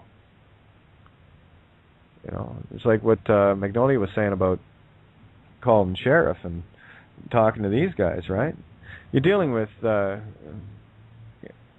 people that are so deeply ingrained in their system and so deeply ingrained in their title and their paycheck and their assumed power. And she's right. That shoe will be on the other foot for people like sheriffs and cops. As soon as their usefulness is done, they get wiped out. And very quickly, because there's nothing more dangerous than someone who thinks they're God with a gun. They're the first to go. Those who are first go last, and those who are last go first. Right? The jarheads, be it cops or military, are the first to go. Because they're downright dangerous. They were conditioned that way. They were conditioned to be dangerous against their fellow man. And if you think their masters are going to let them just run free after their usefulness is done, jarheads, think again. You want to talk about the guillotines? Well, that's what they talk about it in the fear porn thing. I see other things in it, but there's an allegory. Well, guess who they're for? They're not for the peaceful ones. You see, one of the things that these jarheads and the rest of them don't understand, and I'm talking government officials and all the rest of it that are empowering all of this stuff, what they're doing is solidifying their own doom. And the real test here is, how much damage will you do to yourself? When we think of in terms of the one consciousness, the only thing that resonates for me is these are things in my consciousness that I will blot out forever. These are things that I would never want in my realm, my world. So I eliminate the characters out of my movie. And they go back to the ether of non-existence where they came from. That's the power of the one. That's the power of you. There's your choice. And they've made theirs. there's still time to change it, but won't they be surprised when they don't exist anymore? I mean, if all of these things were your memory and you had the power to remove them from your memory, would you? As above, so below. You're damn straight. You know? Just a couple of thoughts there. It's what are we doing to change it? Are we still going to be playing part and parcel to this, or are we going to affect the change in our own world? And I know many of you have, and I also know that many of you haven't. Oops, better open up Fran's line. I thought I had it open. I thought I opened your line, Fran. I thought for sure I did. Anyway, where's Patty? Did we lose her? Looks like it. Okay, let me see. Oh, and Holly, you got bumped off, so I'll open up your line again. Sure. Well, Kate, I've been trying to get out of the game for quite some time, and like you said, it's been just mostly baby steps because it is a journey, and especially when you're all alone and you're kind of doubting yourself and what's real, what's even real, and what is going on here. It's a crazy thing, and I think I realize I've got 1 foot in and 1 foot out, and I don't want to be there. So I'm going to do whatever. I don't even care because doing something is better than nothing, and I trust that there is the magic, and we're just conditioned to operating on this earthly plane, and there's so much more, and we're not usually. Isn't that what they've been using to control us? Is other ways? There's magic. Well, that's it. This part of us in this game, they're the part of the magic that's been controlling it, and all I'm trying to share now is how to see it and how to find your own yellow brick road, and take the reins. Right. And that's it. And as you were saying about 1 foot in, 1 foot out, there's a degree of 1 foot in and 1 foot out. You see, the thing is, you can still play this game up to the very, very last moment where your foot comes completely out. Yeah. And the more people that get that 50% in, 50% out, you just got to be 51% out, and that's the pendulum shift, right? Yeah. So pick 50% or a little bit more of the stuff that you can get rid of. And universe loves a courageous being. That's a fact. We're here to tame our cowardly lions, so. Yeah, again, baby steps. There's enough of us here. There is enough around you now. Right. Everyone. That you can do these things. And you've got people to talk to, people with the experience that have done things. Yeah, at least, that's making a difference for sure. It's empowering. Yeah. Well, go back to 20 years ago when people were catching on to this, how they felt, right? Like I said, I'm a relative newcomer in the last 4 or 5 years. Really hardcore in the game for about 3 years now. So I look back, and even then I see people that have been in it for 30, 40, 50 years, and they still haven't picked up on the movie yet, which is for me is mind blowing. They're still caught in the same illusion, still caught in the same physical game. They never, they uncovered a whole bunch of stuff, and I can think of a lot of people, very well-known people, that are still caught in their own illusion. They're still trying to solve the same problems with the same approach, and they're still getting their asses handed to them the same way. Best change that operating basis. You know? Yeah. It's like my computer. It's this little computer here, Internet Explorer, which I absolutely hate, works, and my favorite, Mozilla Firefox, doesn't. Windows 7, whatever that's all about, I have no idea, but you know what I mean. But I use the operating system that I can, that is available to me, and I just kind of change it to my own needs. I use it a little differently, you know, but don't expect different answers using the same approaches and the same concepts. I mean, the system will keep throwing things at us like carrots to try to keep dragnetting more. That's when I see things like opt and whatever coming out and other things coming out. That for me is also, there's that beautiful, oh, it's good. No, for me it's pure evil, because it's another dragnet to divide and conquer those that are awakening and gathering, to continually divide them with their own truths or concepts of, you know. Here, just sign up here. We'll set you free. Yeah, okay, Savior. It's all the same program. You know, so what do you do? Well, like I said, every night I'll just keep plugging away until something gives, or until I can't do it anymore. I'm good either way. I let go. Just like Patty was saying about, and I don't know if you guys caught the concept she was talking about. But as soon as she overcame her fear and decided just to trance on through the house naked, the universe cleared the way. Same way it clears it for me when I go out traveling. You know, that's why when people say to me, well, what about this because you don't have... Would you stop manifesting your shit in my world? Thanks. That's what you think. That's okay. That's your movie. Yeah, you can expect to see them. I don't. And I don't. Isn't that neat? Yeah, Celestine Prophecies. That would be a good one. I think a good moment right now would be to toss a tune on. What do you guys think?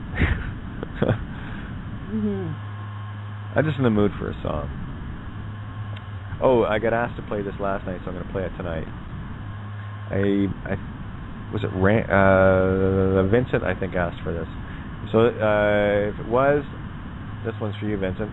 Holly, I'm just going to mute your mic out because you got a lot of background noise, and then I'll bring you back on after the song. All right, there we go. Yeah, some Skypes have a lot of background. It's nothing personal. I know it's not you. It's just Skype. It can be that way. All right, so I do believe it was Vincent. So this one's for you. You're listening to Critical Mass Radio. Now it's our turn.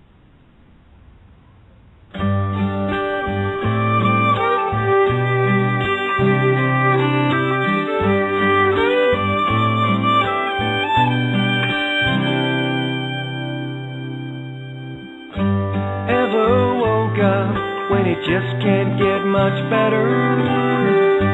Feel the sun on your face even when it's rainy weather.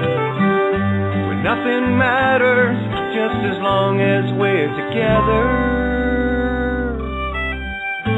You're the sun to me. You're the sun to me. I can't remember ever feeling like I'm feeling. Hitting the clouds all day got me flying, got me reeling. And there ain't no way my heart can't be concealing. You're the sun to me. You're the sun to me. And I find just a little bit more and more each day. Another reason that'll settle in. I know I found my way. All I had to do was look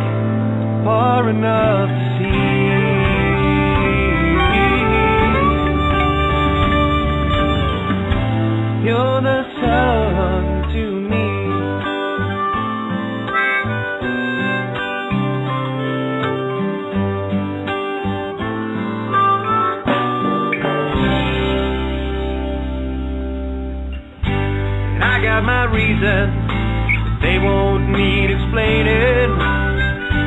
Why I smile all day even though it's always raining. 'Cause you're the one thing that is constant and sustaining. You're the sun to me. You're the sun to me. And I find just a little bit more and more each day. Another reason that'll settle in. I know I found my way. All I had to do was look far enough to see.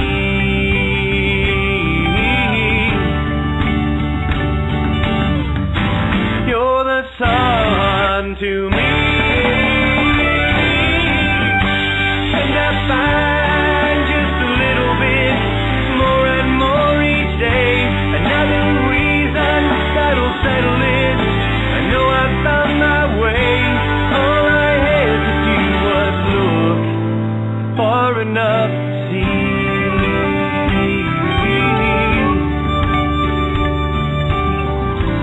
You're the sun to me.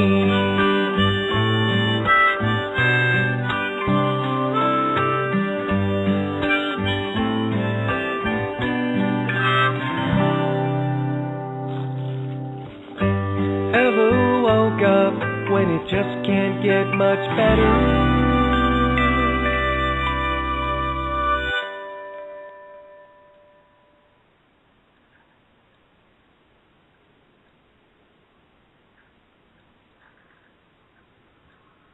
You're listening to Critical Mass Radio. Now it's our turn.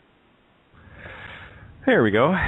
Little button hesitation. Gotta love it. Anyway, yeah, I got you in with me, Patty, I think. Just make sure you're there. Yep, I did have Charisma in with me, and I'm not sure what happened there. Okay, yeah, because I'm not sure I'm going to roll. I got another little less than 20 minutes left here. I'm not sure I'm going to go into the rollover tonight. My apologies, guys. I just not feeling it, you know. I'd love to hear from you guys. You'll keep it rolling. So if you put your hands up. Oh, I'll tell you what. I am going to bring in Consuela. Get ready, baby. Here it comes. It's brand new to Skype. And how are you? Consuela. Maybe you can't. Well, you have to be able to hear me unless you haven't got a headset. So, all right. Well, your mic's open. If you haven't got a headset, no harm, no foul. It won't make a difference anyway, but if you do, your mic's open, hon. Anybody else want to jump in here? All you got to do is hit 1 on your dial pad. And Fran, your mic's been open for a bit.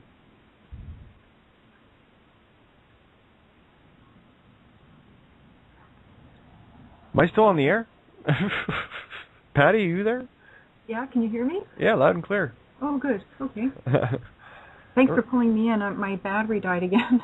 Oh yeah, I saw the phone drop off there. So, we got Colleen jumping in and new one, Facebook. That's an interesting Skype panel. Let me get Colleen's line open here. There we go. Colleen's open and Facebook. It's a brand new one, so let's bring you in. We do like to include everyone at the table here. Yes? Because I was talking away on the phone, and I don't know how long I was talking for, and I kind of didn't hear anything happen. Going, hello, you guys there? I realized my battery. I don't even know what I was talking about now. Right on. All right. Well, I got you there, Facebook and Colleen. So who wants to go first?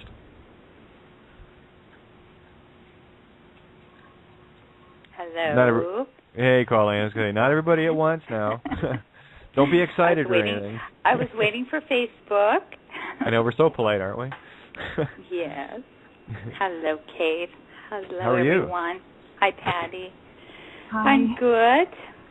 So much just swirling around here in my mind and heart, listening to everything. And the first thing I'd like to say is at the beginning you were talking about, just our energy and how when we're really connected in and we know who we are, we can walk down the street and just blow out the street lights.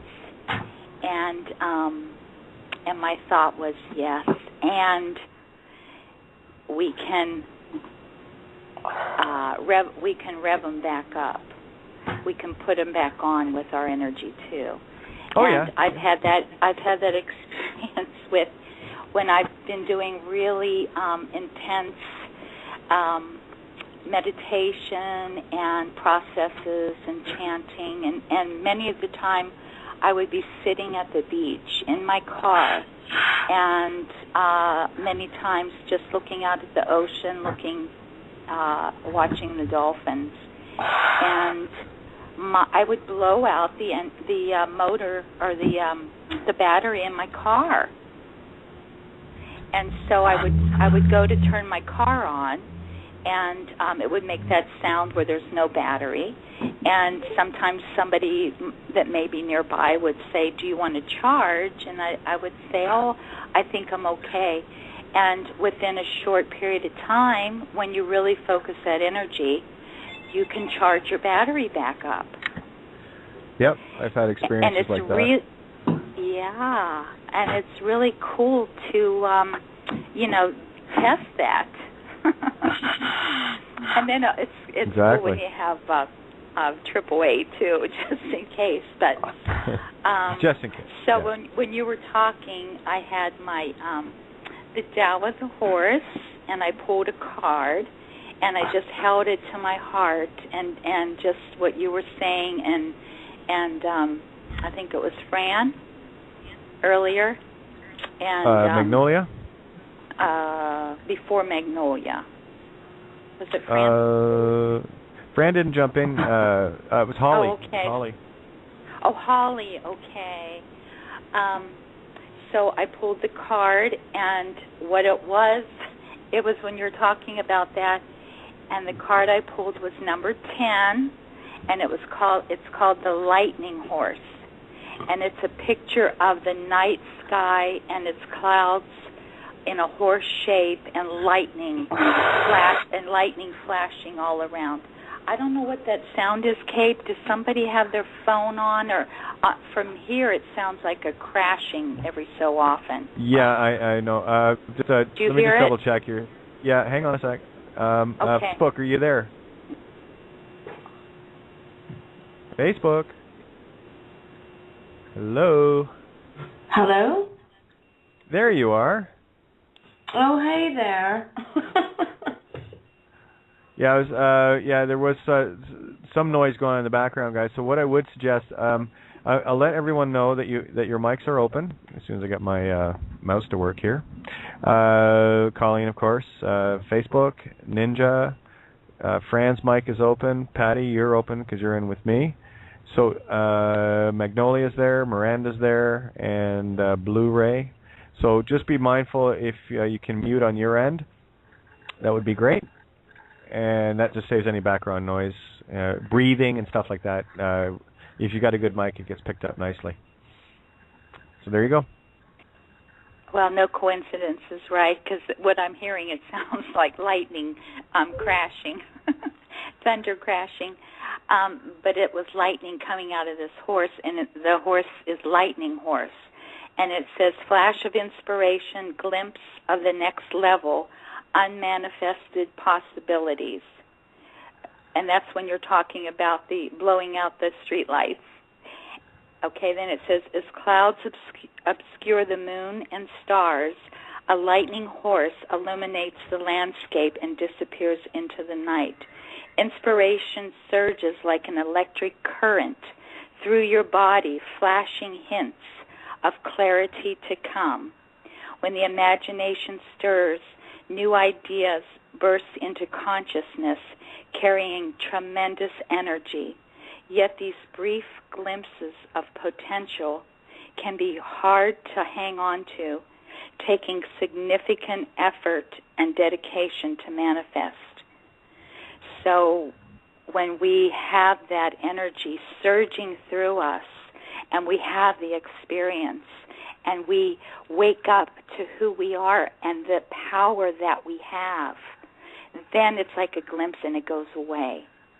And my thought at that time was yes, and how we can take that power and blast that battery or that light night post street light back up with our power.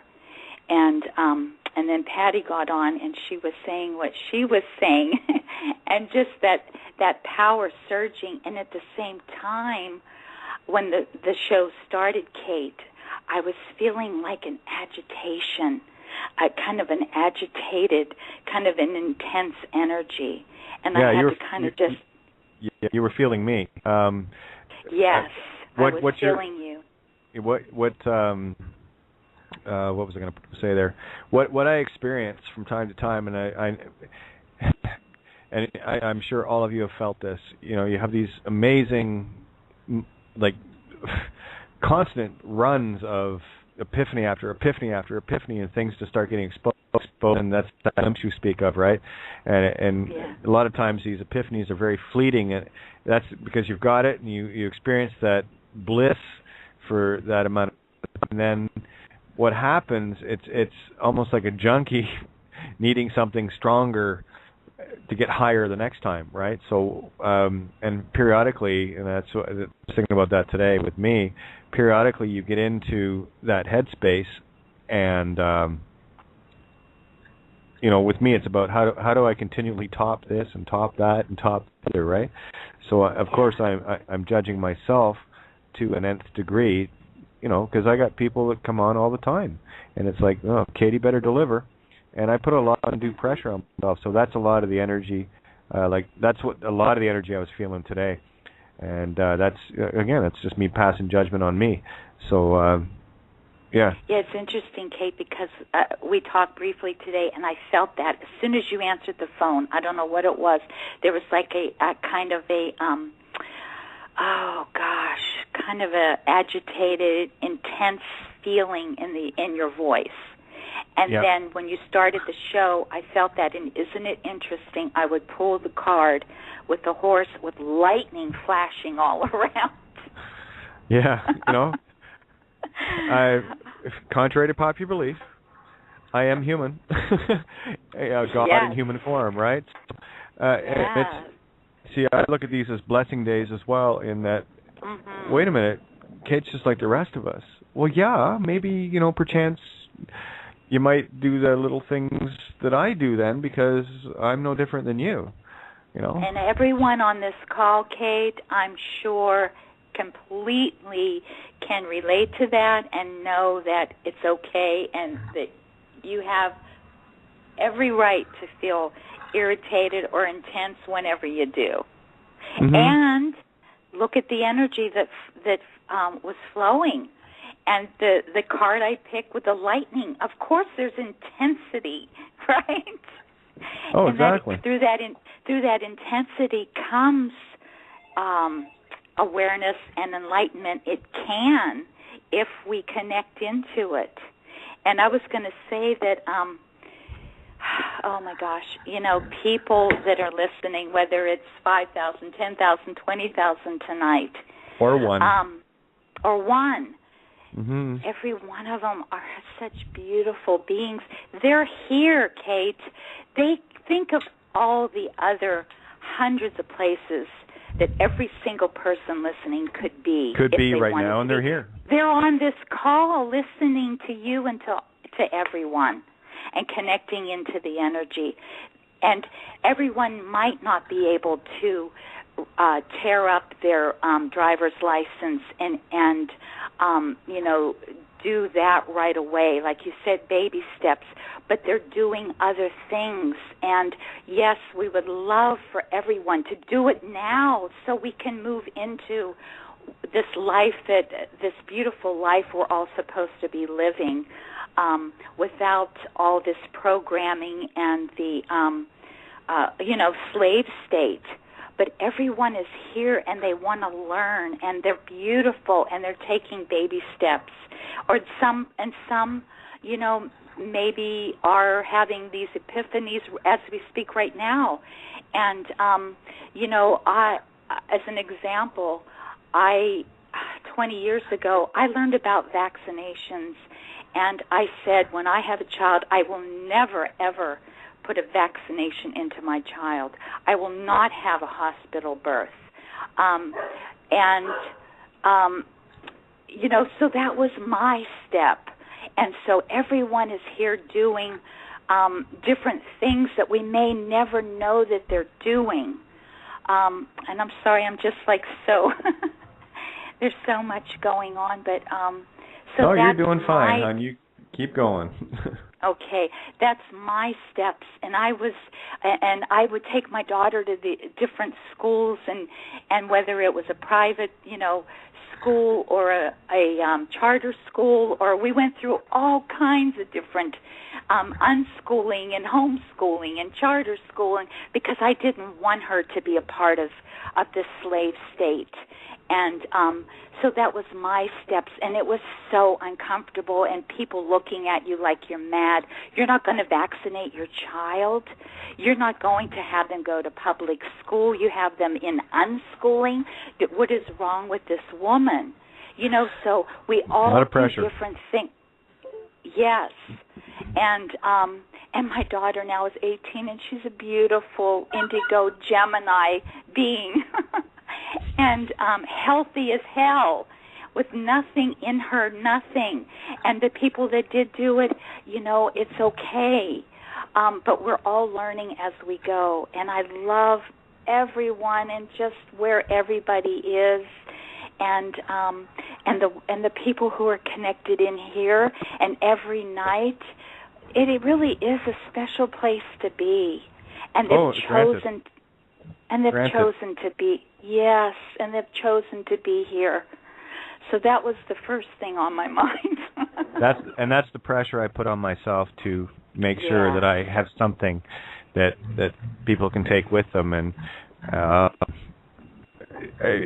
and guys, you may not be aware of it, but I do put a shit pile of undue pressure on myself. Yes. And when why I do you can't do that, Kate? Why? Yes. I do it for completely selfish reasons. I'm tired. Well, I'm going to call you on that. Wouldn't that be I know. the You've ego? already called me on it. No. You already called me on it. And again, ego would fight it, right?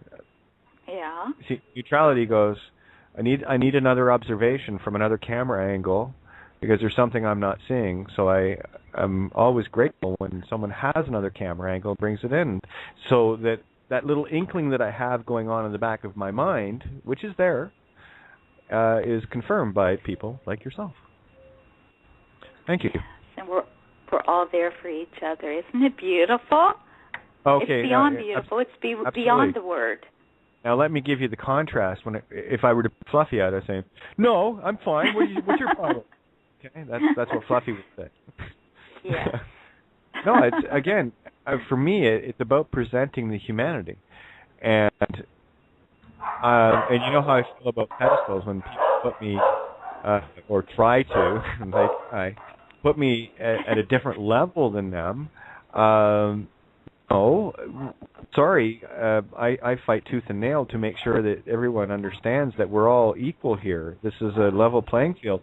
Just because I, do these shows every single night doesn't make me special. This is what I do. What do you guys do during the day? What is it that floats your boat? And I ask myself that question every day. Why do I do this? Am I satiating an ego thing here? Am I trespassing on free will choice of others? Am I doing a good thing? Am I doing a bad thing? These are all questions I ask of myself. And the only answer that really comes back is I do this because there's a purpose to it. I might not be fully aware of the purpose, but I do know there is one. And I do know that for me, this is right in line with everything I've done in my life, so it fits. It's not at the other side of the coin. I'm looking forward to the day where I never have to do this again. Yeah.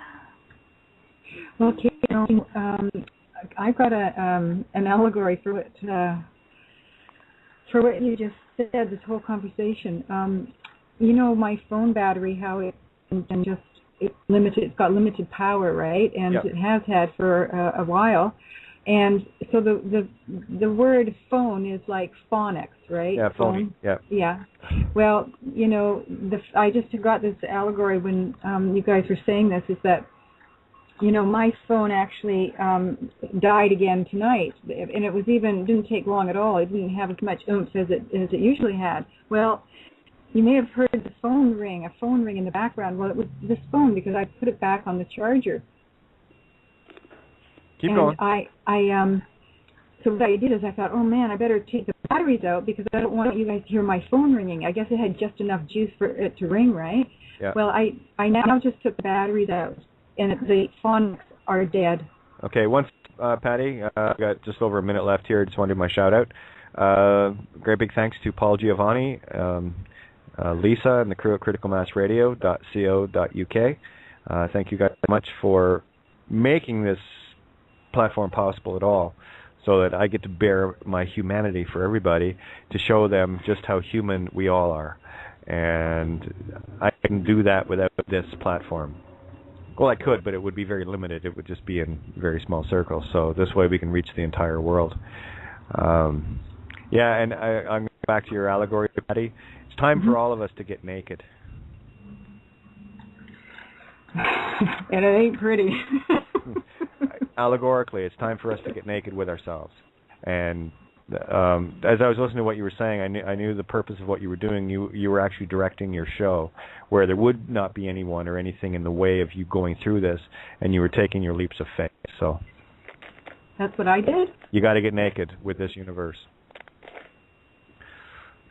And that's one of the scariest things, isn't it, to be naked, because of how we've been programmed. And such a beautiful thing, such pure, free. The irony. Here's the irony of here's Kate getting naked. Kate being totally naked is when she has on the prettiest thing she has. I'm going back a little bit, okay? That was me being completely naked. Wow. And showing the world who I was by what I was wearing on the outside. Oh, man. Wow. Well, you brought it up, That's Patty, beautiful. so I'm just following that along with you. So, but see, each one of us has our own I walk naked style. every day, basically. Yes, and each one of us, you have yours, Kate, and each one of us has ours, that in that nakedness, that beauty. Well, don't they say bury your soul? It's time to bury your soul. Who are you? What is your real dance, and why are you hiding it from the rest of us? Because it's absolutely stunning, And Charisma gets to see just how absolutely stunning it is on Monday night. We get to go hang out and yeah. Would you take some pictures? Sure. That's the thing with me. As much as I love doing this, I absolutely love interacting with people. Like face to face and hanging out and whatever. It's been there's days that part of my movie frustrates me, and of course not having complete control of, I've got much more control now than I did have, greedy bitch that I am, but anyway, but there's still, like, every night I go for a walk and what is it I need, just to click on. I need to click on something, and it's been eating at me since the day I got here in this round. There's some things very specific that just one switch I have to turn, and that's what I'm after. And I know my yellow brick road leads there. So call up my impatience. That's why I had to cut my strings. I had to be Pinocchio and cut the strings, and walk the yellow brick road. Right. Mm-hmm. Patty, what were you saying? I didn't quite catch that about your phone. Yeah, the battery thing. Keep going. Sorry. Oh, Yes, and then there's another allegory I just got too. I'm gonna, if I could, just kind of flow into that one.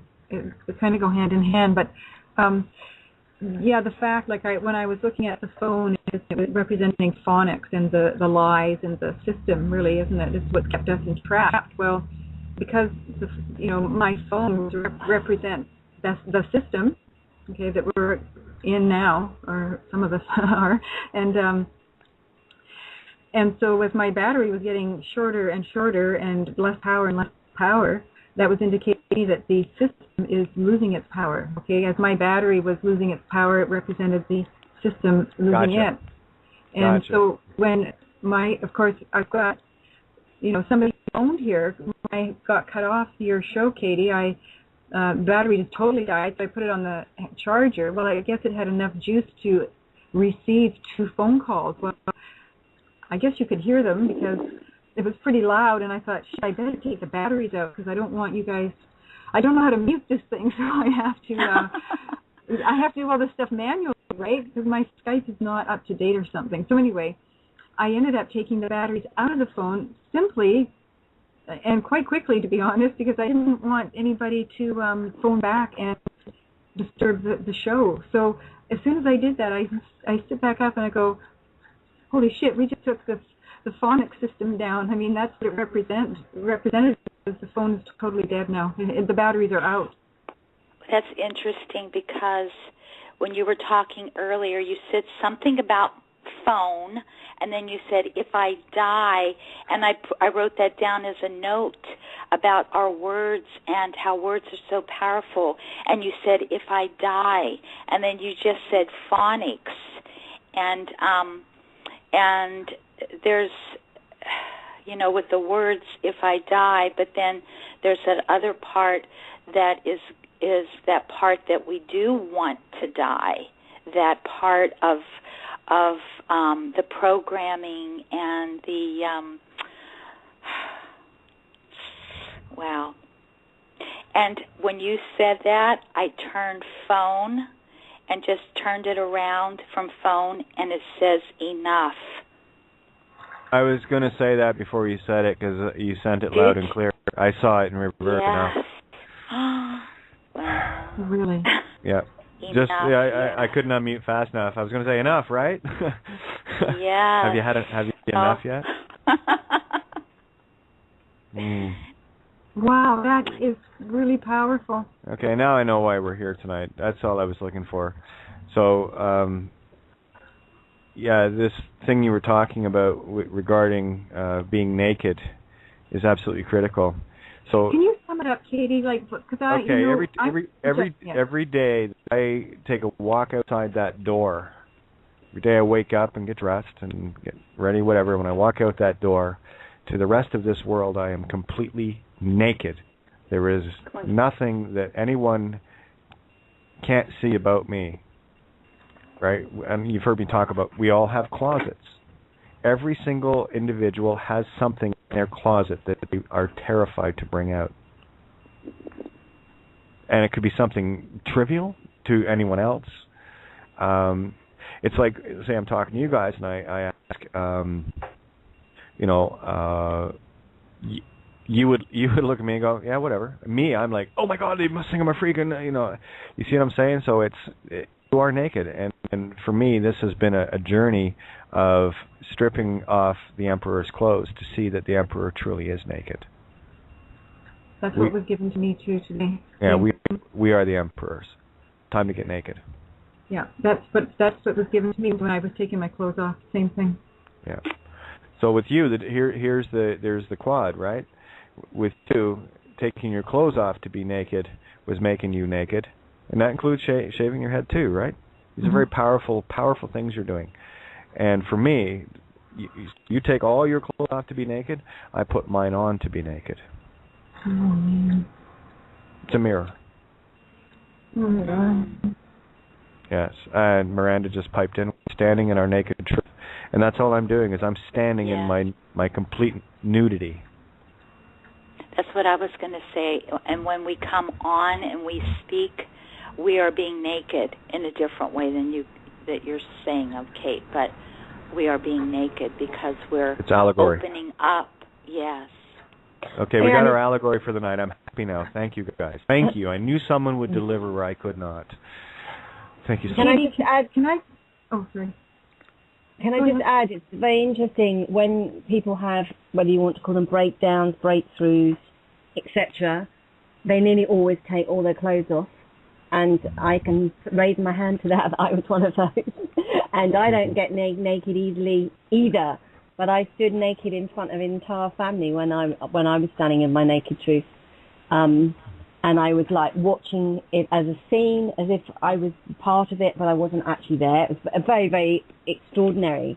But you literally do that. You literally stand in your naked truth, and it's very important. The same with the shaving of the hair. I've done it now twice, Patty, and I've never felt more beautiful as a woman being bald, which is an extraordinary thing because you really would think it would be, in a sense, the opposite.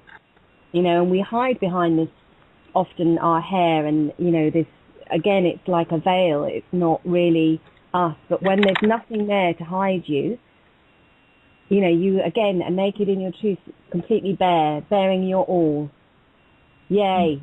Let's get naked. Yes, yes. Yeah.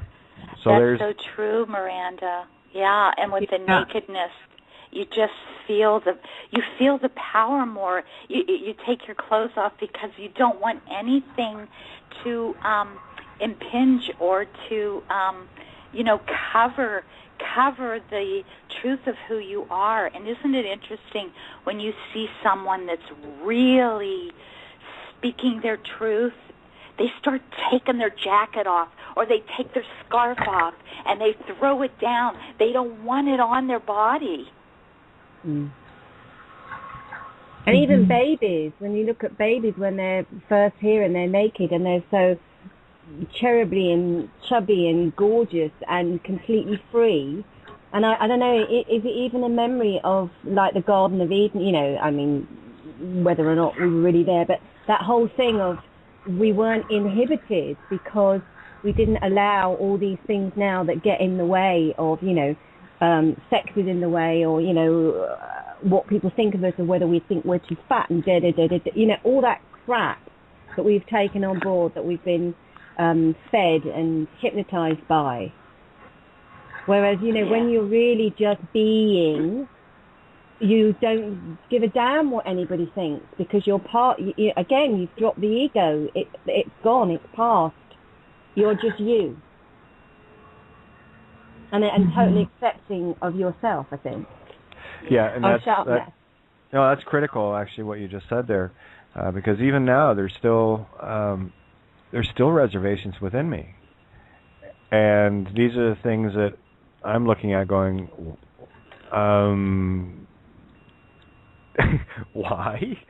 And but they're the things that I don't know. I'm looking at them, going,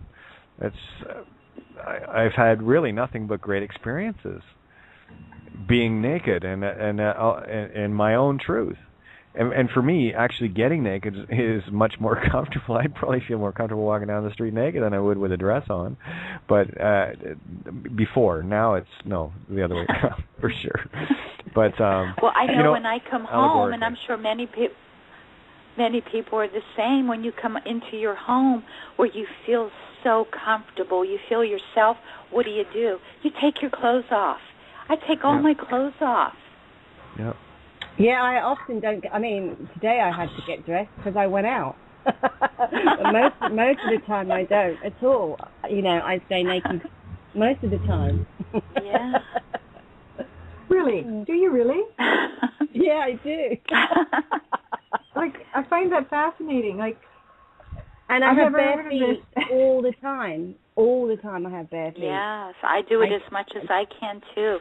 No bra, no underwear, nothing to bind your body. Yeah. Yes, you're just so free. And if you can wear cotton, natural clothes, it is so much healthier, and your whole aura and your energy field, there's no artificial materials that are interfering with your energy. Absolutely. Yeah. And we haven't heard from, well, Facebook jumped in, but we haven't really heard from her. So, Facebook, jump in here. Get naked with us. It's a girls' night out, get naked. Hi there, how are you all doing? Good. Hey. Wonderful. Hi. It's very inspiring tonight. Everybody's really getting connected. I recognize this voice. How are you doing? I'm doing good. I was back in Ireland for 3 months doing loads I of can tell. parties. I can tell your accent's back, full force. I've just been living with the trees for 3 months, so. Right on. Dead on. Yeah. Right, you are. Hey, Kate, before I forget, I have a request. Yes, absolutely. What do you need? At the ending, could you close with the song Halfway Home? I sure can. Okay. And we'll see. Well, I'll try to do it when we actually have enough time to play the whole song. But it's been interesting to see where the songs get cut off. You know. Yeah. You know, like the other night. When I hit halfway home, it got a dun dun dun dun. Thank you for using Blog Talk Radio. Goodbye. And what that told me at that instant was, oh no, we're a lot further than halfway home. We're like a chord away from home. Yeah. Right. So yeah, very very interesting. But yes, I will absolutely. Thank you. No worries. Thank you.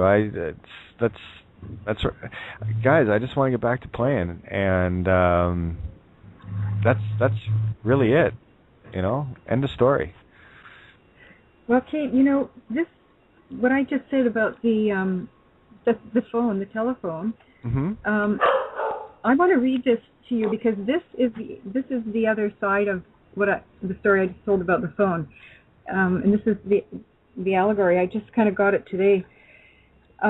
About 3 weeks ago, my friend Brian, Brian. Yep.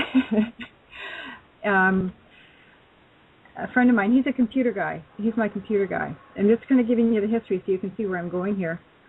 We go on hikes together. When I was feeling this one day, it was a Sunday, he asked me to go to Lighthouse Park in West Vancouver here. It's beautiful. It's a beautiful trail. It's a beautiful park. And it's right on the ocean. And my friend that I'm staying with here has a dog, and the dog's name is Madison. And Miranda, you can do a lexigram on Madison. I did a wee bit of an anagram just to present this for two, but I think you could really carry this one away, especially when you hear the story. It's M as in Mary, A D as in Donald, I S as in Sam, O N as in Nancy. Okay. And so I said to Brian, is it okay if Madison comes? Because I'd like to take the dog out. And he goes, oh, yeah. Well, my urine, what I do is I collect it. And then when I go out on a walk, I just kind of water plants. And I took it down to, there's a creek here, and it's got pollution and stuff in it. So I just kind of, do a toss here and there. And so when I was going to Lighthouse Park, of course, I brought a little squirty container with my urine in it. And so this is really so crazy when you hear the story. So here we are at Lighthouse Park, and here's Brian. Now, Brian represents, he's the computer guy. So Brian represents, if you switch the letters around, you get brain. Okay, so he's the male energy. He's the computer, the binary code. He's the male. So then we've got myself. Well, I've got a shaved head. I usually wear pink. I represent the female energy. I'm female. So then we have Madison, the dog. The dog is female, and dog is spelled backwards is God. Madison is the cutest, whitest dog, pure white, and so here we are. And when you do I did just a bit of an anagram for Madison, and what you have is Mason ID. That's Mason identification. Oh yeah. Okay. And there's a few more in there too, but I'll let you do those, okay? Because this is kind of fun. So, so what happened is I'm in the park and I'm putting my urine everywhere, just kind of, wherever.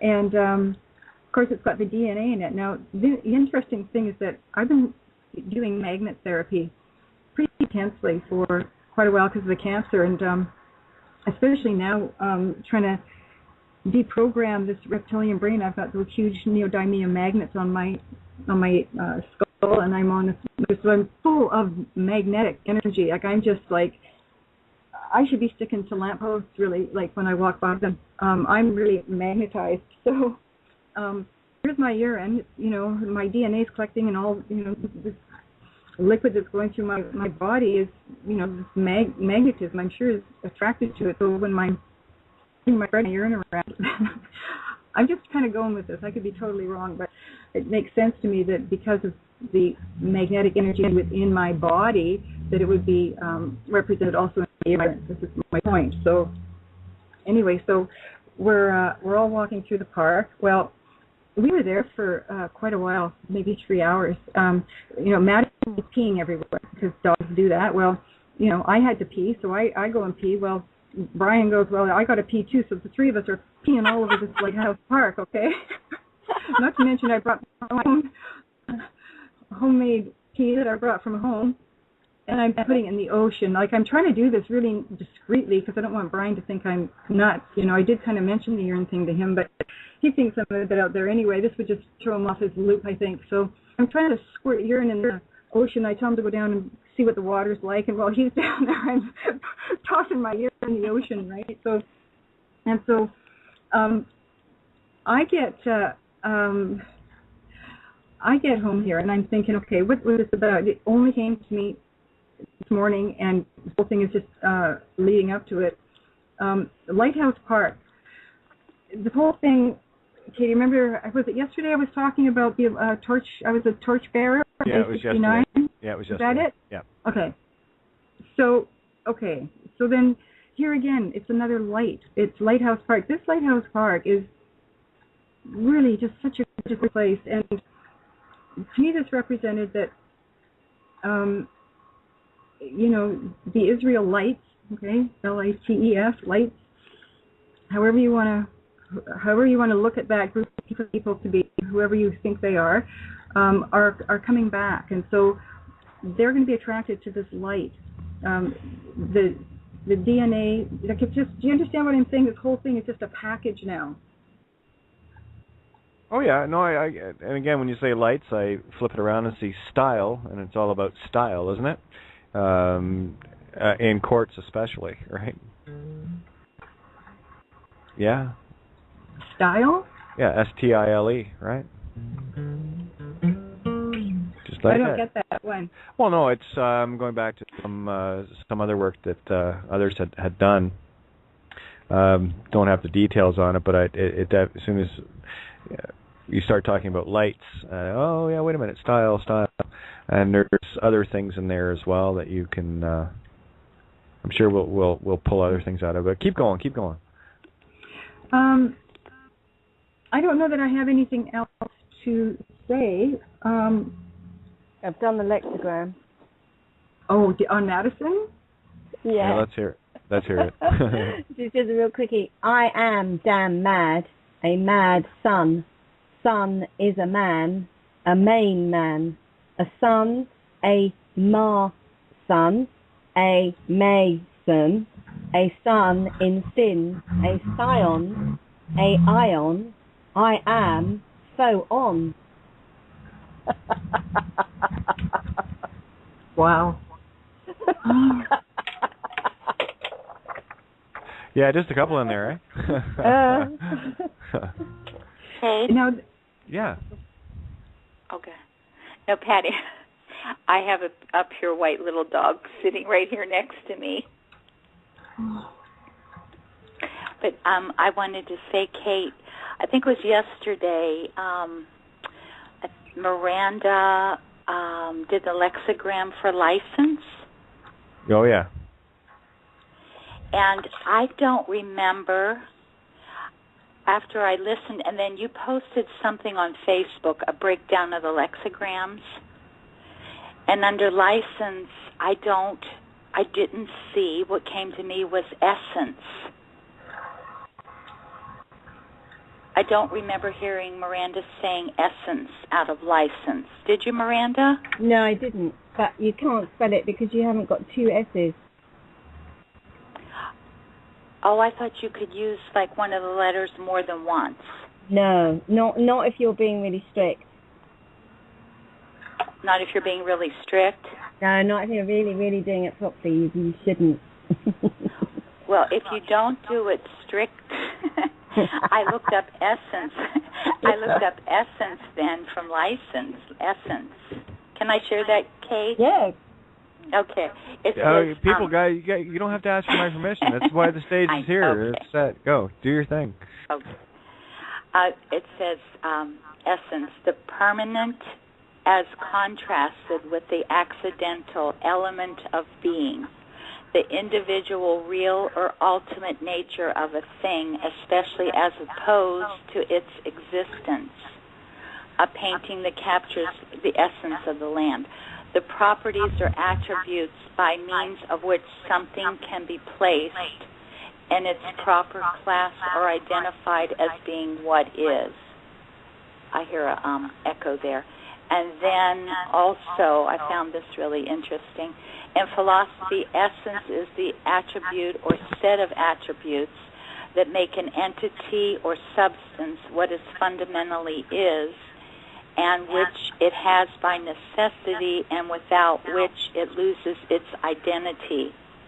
Essence is contrasted with accident, a property that the entity or substance has contingently, without which the substance can still retain its identity.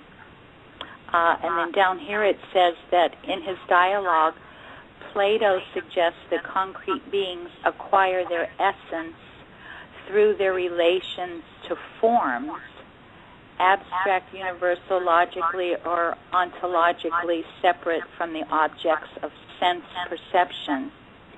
These forms are often put forth as the models or paradigms of which sensible things are copies.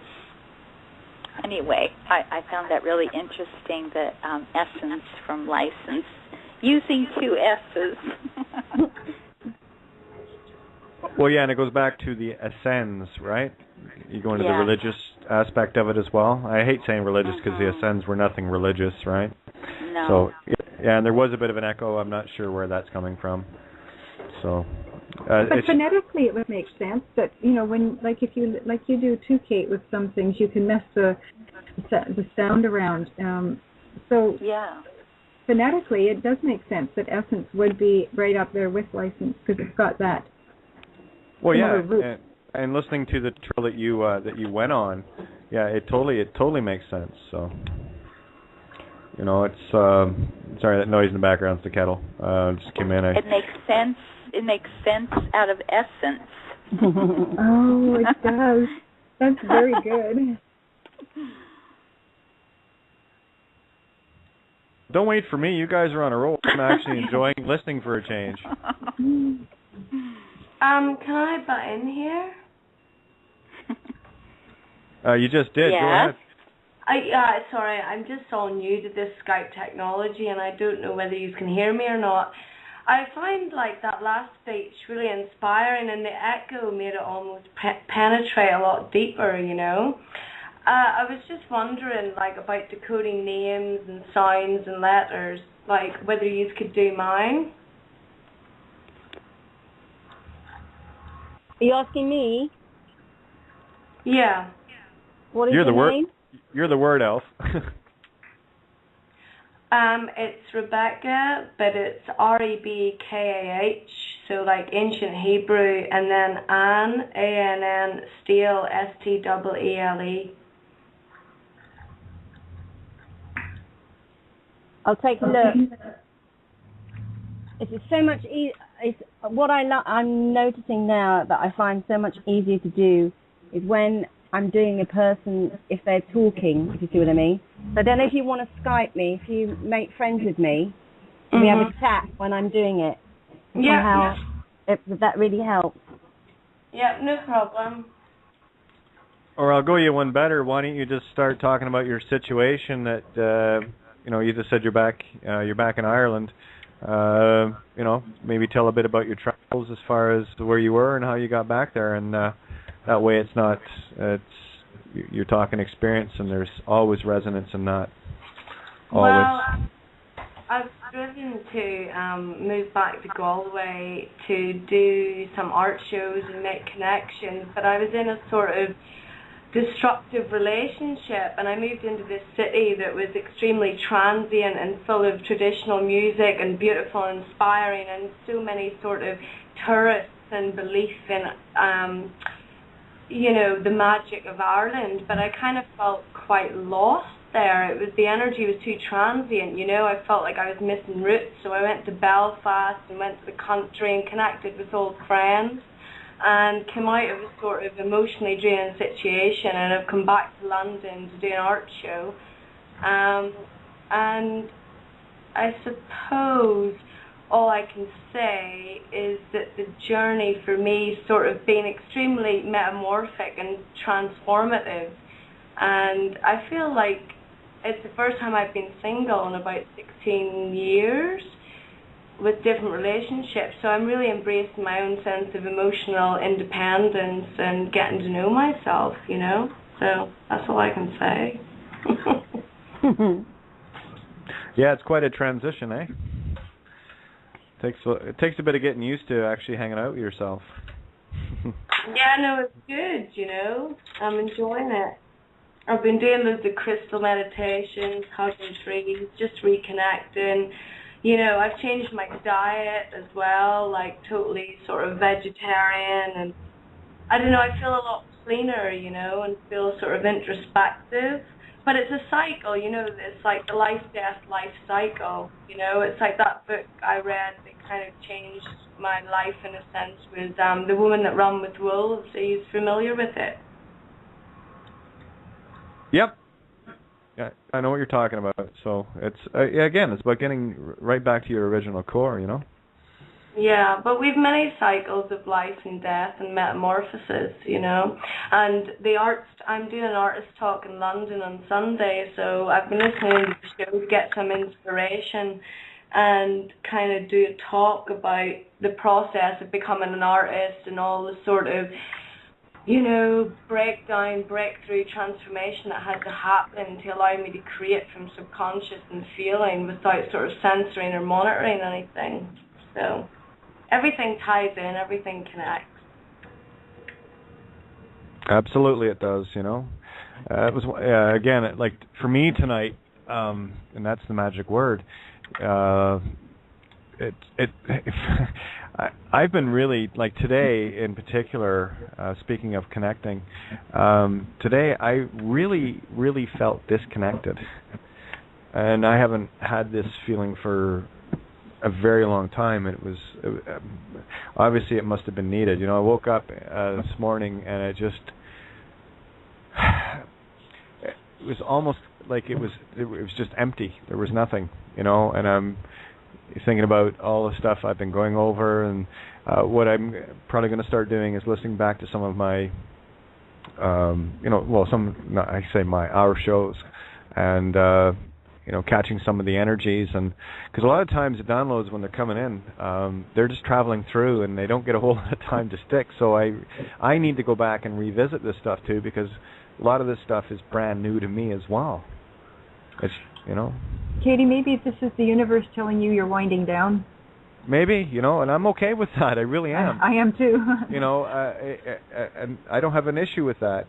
For me, it's, and I've still got to be careful with that whole rescue program, of feeling the need to help and want to be there. But I'm going to be there anyway. So there's no need or want there. That's a fact. And it's like, last night there was fireflies, right? I love fireflies, and I can feel Miranda. She's already got it.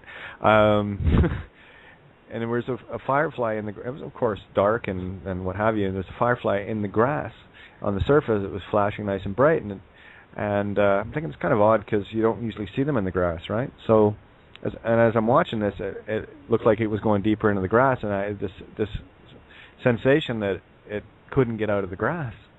And I was going to walk over and, no, stop. You got to just let nature be. You can't be the rescuer all the time.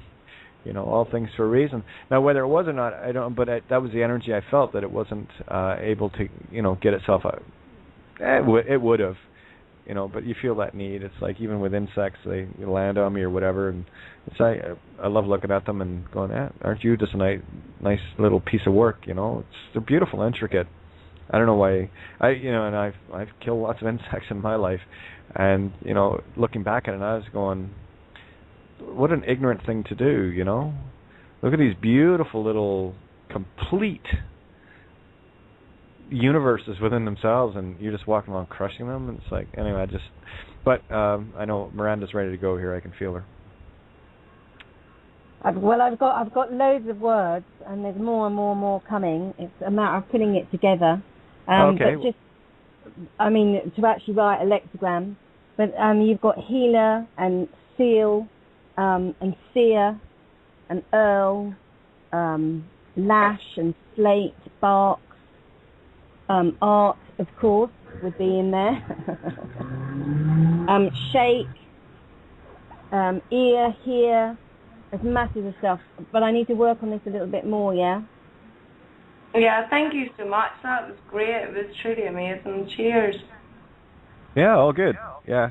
There's a lot of things I've picked up myself in my name, but it's always interesting to hear, how it sounds to other people and what it projects and, what comes from the actual letters. And also it's a very much a layer thing. What you may see now, and another time you'll see something completely different. And that's why it's so important to just do it yourself, not cheat by, using any anagram systems, because there's quite a lot of them now, because then you don't get the joy of that discovery of, oh, that's in there, and that means this to me. Because there's somewhat, like the word shark is in here. Now, I don't know, I might not put that in a lexigram, or I might, and shark may be something very important to you. Do you know what I mean? But it's about whether I can pick up on the words that are really going to mean the most to you as well. Yeah. As an artist, I paint, the whole sort of ethos behind my works, archetypes and aliens. And they're sort of pan-dimensional entities. They're symbolic. A lot of the symbols sort of subconsciously before my knowingness is like the archetypal realm, a lot of big red figurative painting. There's been so many layers to my work as an artist. It's kind of peeling off the onion, but it also means to bind. Rebecca is the name, sort of. So it's sort of binding, the subconscious, all the projections, the angelic realms, and binding them in a sort of material reality, which goes with me being a Taurus, Gemini moon, very communicative. But as a name, it's like Ra as well, like sun god. I like to sort of shine light on different dimensions, and I suppose I do that through a lot of the transformative metamorphic experiences I've went through. And I also lived in a sort of commune set up in London when I was a child, where my father and a guy called Gaston Pierre were bringing the metamorphic technique to the UK. Stop. Really? Yeah. My mum used to do the metamorphic, and my name was Moss.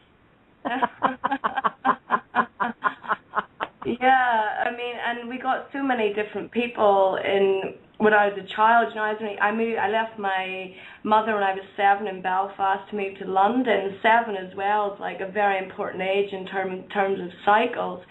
And I lived in the headquarters of the metamorphic technique, and I met so many amazing people, and it was such a transforming kind of therapy, but it's really played a big part in my work. And everything that you're saying there really relates to the name, the situations, the life cycles, the environments, all makes sense.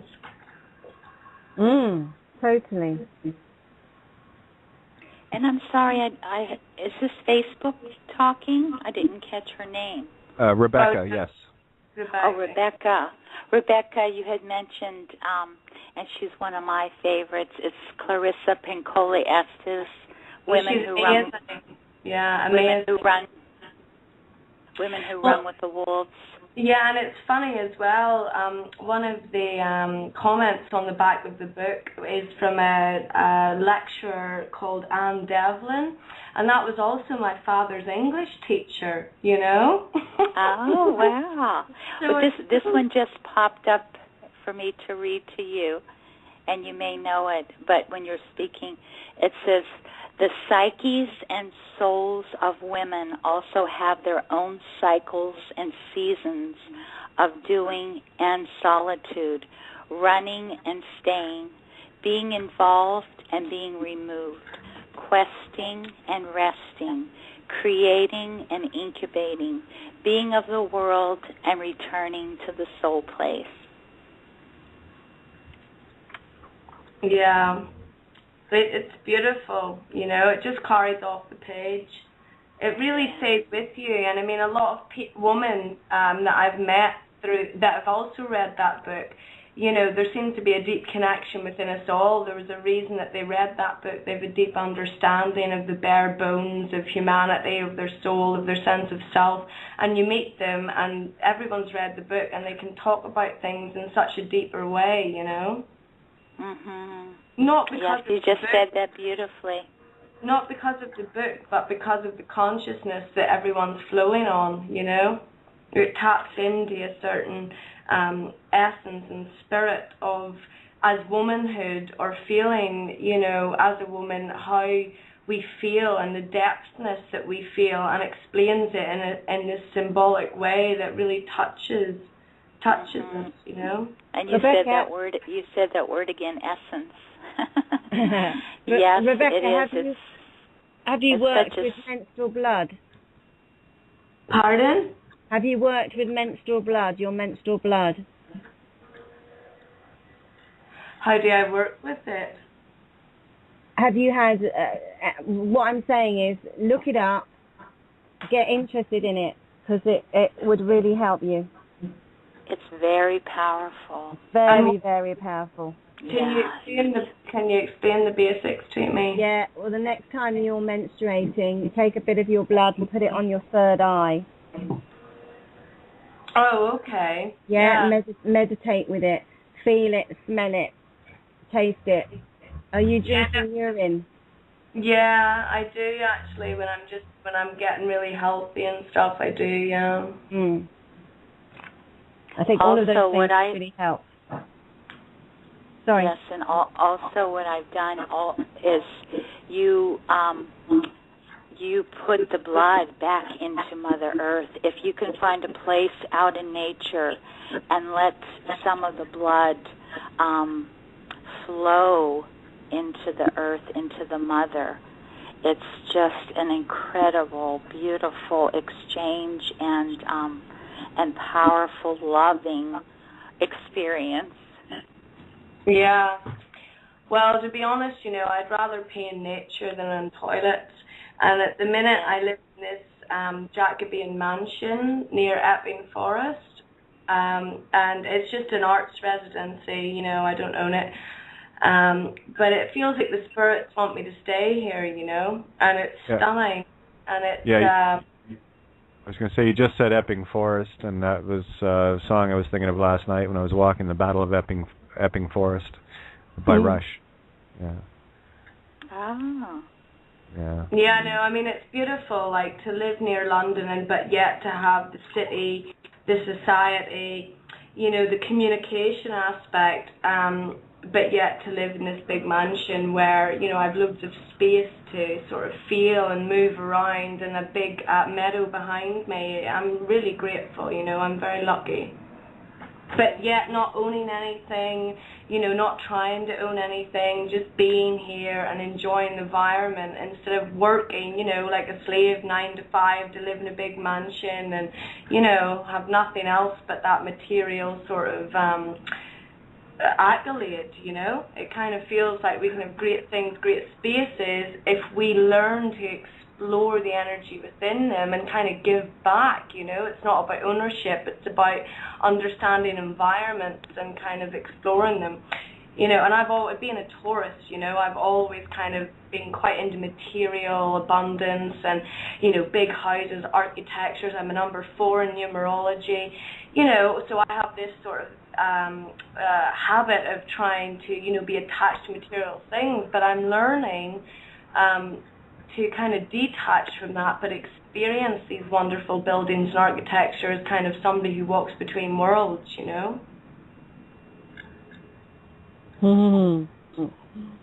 Yeah, I think that's the big lesson for all of us. We covered the whole aspect of, being your naked truth. What is the one thing that makes you the most naked, and learning to stand in it, and tying right back into what you just said. Yeah, and you're only lacking a D. If you had a D, you would actually have naked in your name. I'm not quite there. Not quite. Really. Well, I don't have a D, Next life, maybe. Next life. But yeah, it's about walking between the worlds. Only when you become naked can you. And I think, that resonates as an allegory directly to me. Only when you become naked and show your true self can you be a true walker between worlds. In being naked, you become invisible. Yeah, and that's because you become the Skywalker. They can't see you because you're not you're not vibrating at a frequency that you can be seen. It's a fearless resonance. Yeah.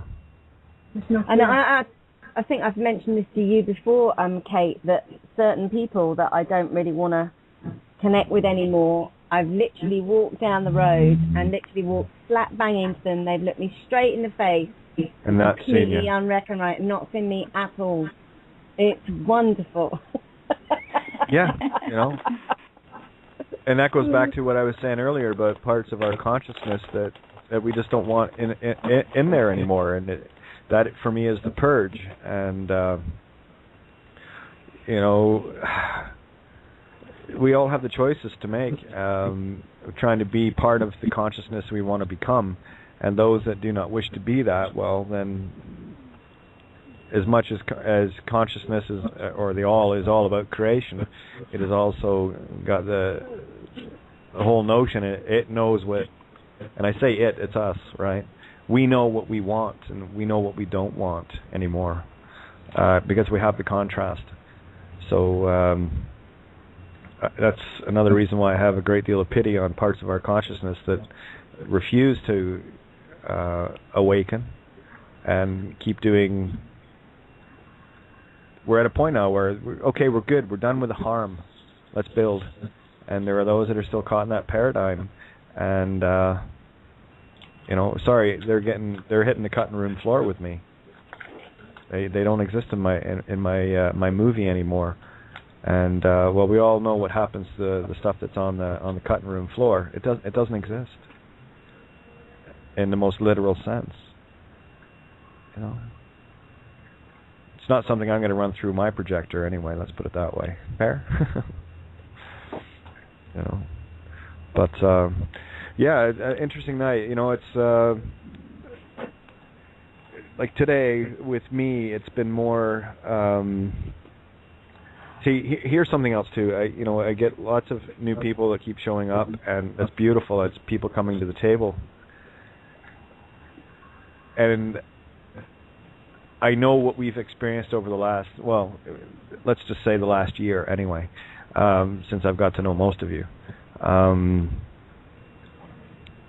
To try to, sum up that in terms of shows and whatever we've all been part of, and when you have new people coming in, not necessarily blind, but blinder than most for this type of table we sit at, it's a lot of, and it's undue pressure I put on myself to try to bring people up to speed. Some nights you'll hear I get frustrated. It's like, didn't we cover this like 100 times already? Oh, that's right. There's new people coming, so I have to keep going through these things over and over, and that's when it doesn't become frustrating, because I know I'm not repeating myself, because there's someone new hearing it for the first time, so it's not a repeat, right? So And again, it's just the pressure I put on myself to, well, we've heard about these shows, and well, that wasn't what I expected, right? So, well, guaranteed it won't be what you expect. Nothing on this show is what you expect. At least nothing on this show is what I expect, that's for sure. It just kind of happens. We just let it happen, right? So we get into the center stream. But anyway, just Mercury retrograde in Cancer right now. So for those that don't think that there is effect, we are all part of the universe. So some days I feel it more than others. And the next 3 weeks are harsh for everyone. They're very Are they harsh. really? So, yeah. It's there's a lot going on with Pluto at the moment as well. There's going to be a lot of transformation. Yeah. I mean, I don't mean that all bad, but just to be aware. That's why I say transformation, because transformation. Breathe. Yeah, transformation can take on whatever form it takes on. Let's just say the transformation will be exactly what is needed for all of us. And that, like you were saying, that can be perceived. In some people, it will be a great thing, and others will be like, "Oh shit, this sucks," right?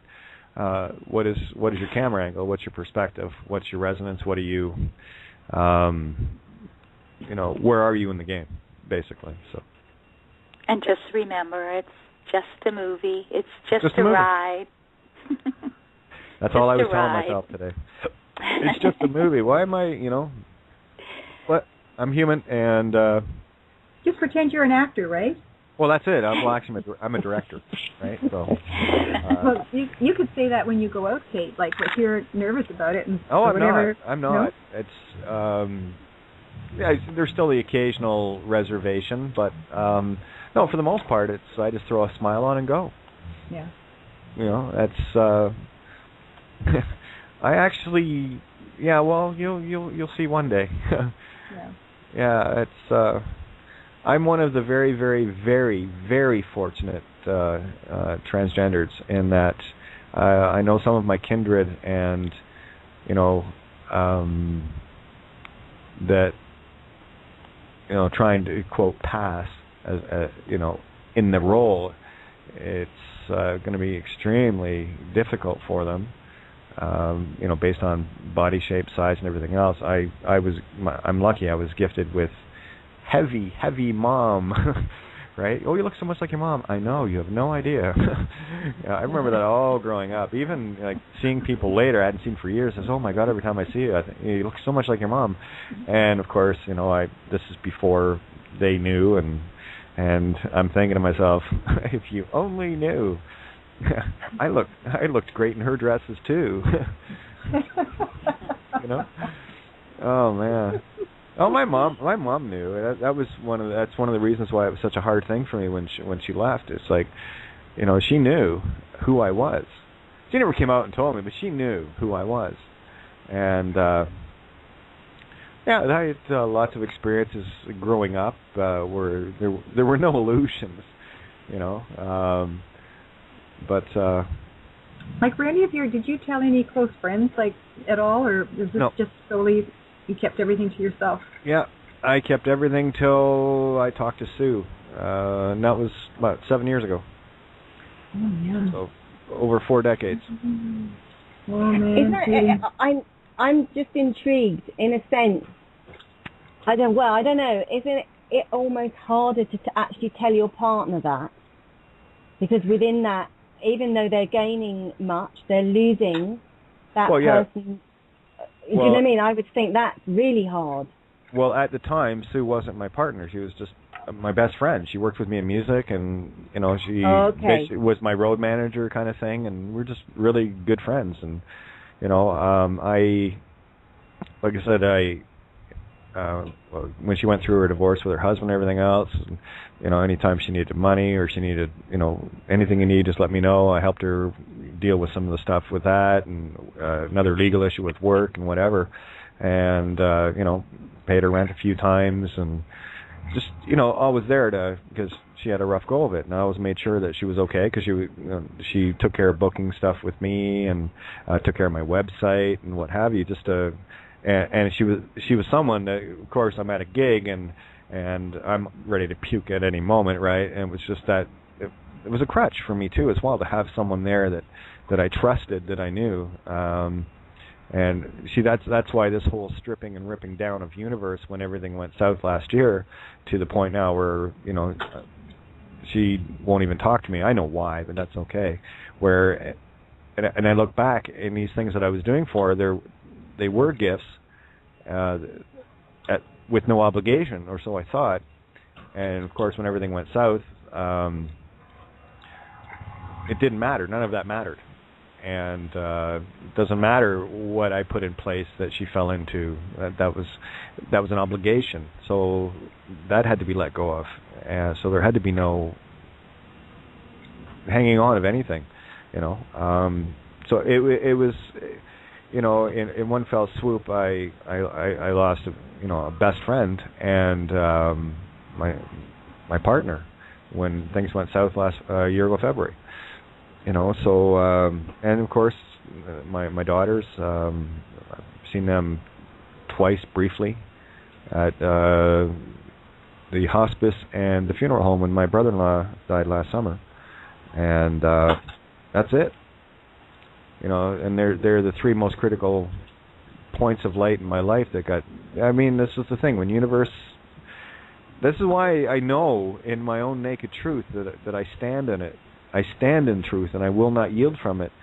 That's why I know when I tell people, when you stand in the truth, the universe will strip away everything that you're clinging on to that is so dear and trapping you physically to get you back, to allow you to be the eagle to fly. And, yeah, well, if this eagle now with broken wings has somehow learned to fly, I think maybe being on the air is therapy for me. Who knows? But we got about a minute if you guys want to hear Halfway Home. Yeah. So, and Thank you know, we you, can pick. yes. No worries. We can pick this up tonight or tomorrow night where we left off. That was the thing too, because we had literally hammered everything home last night, and it just got into this beautiful little chit chat. It was awesome. I loved it.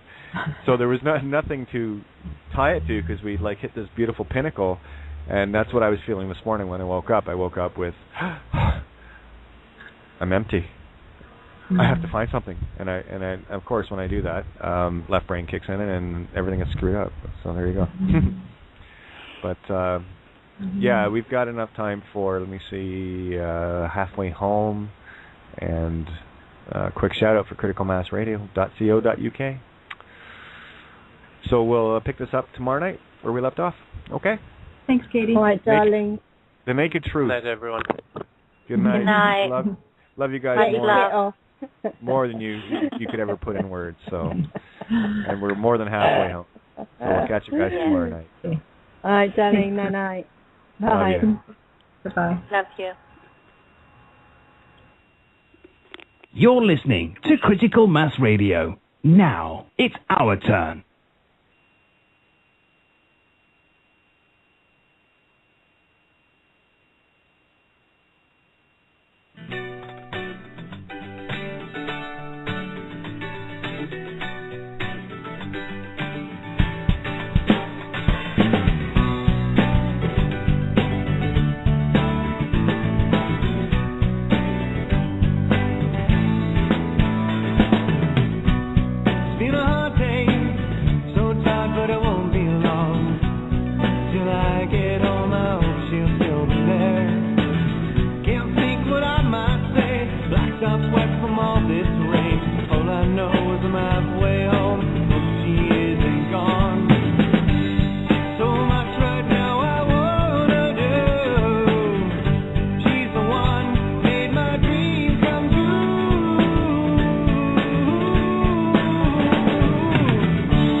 Feels like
Video provided by verdictproductions.com.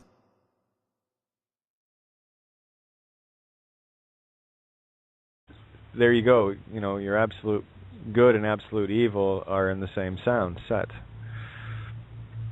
Right? Seven and Satan. That's everything's in the mirror here, equal and opposite. And the more polarized you get to one side or the other means, well, I'll tell you, you'll never find the yellow brick road. You can't be polarized and see it. That's it. Because if you are...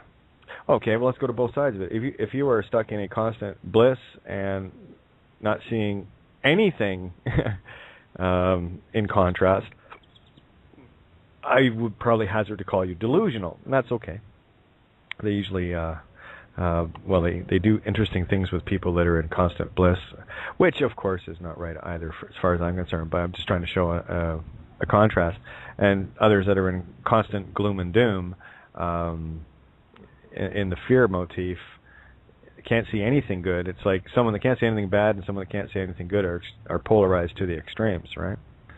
You want to be able to see both sides at the same time, and that'll keep you right on the straight and narrow, on the Pacific Rim, if you, you know, as it were, the rim of the coin, you know. But yeah, so I'm very happy that you put that up, Ninja. Thank you so much for that.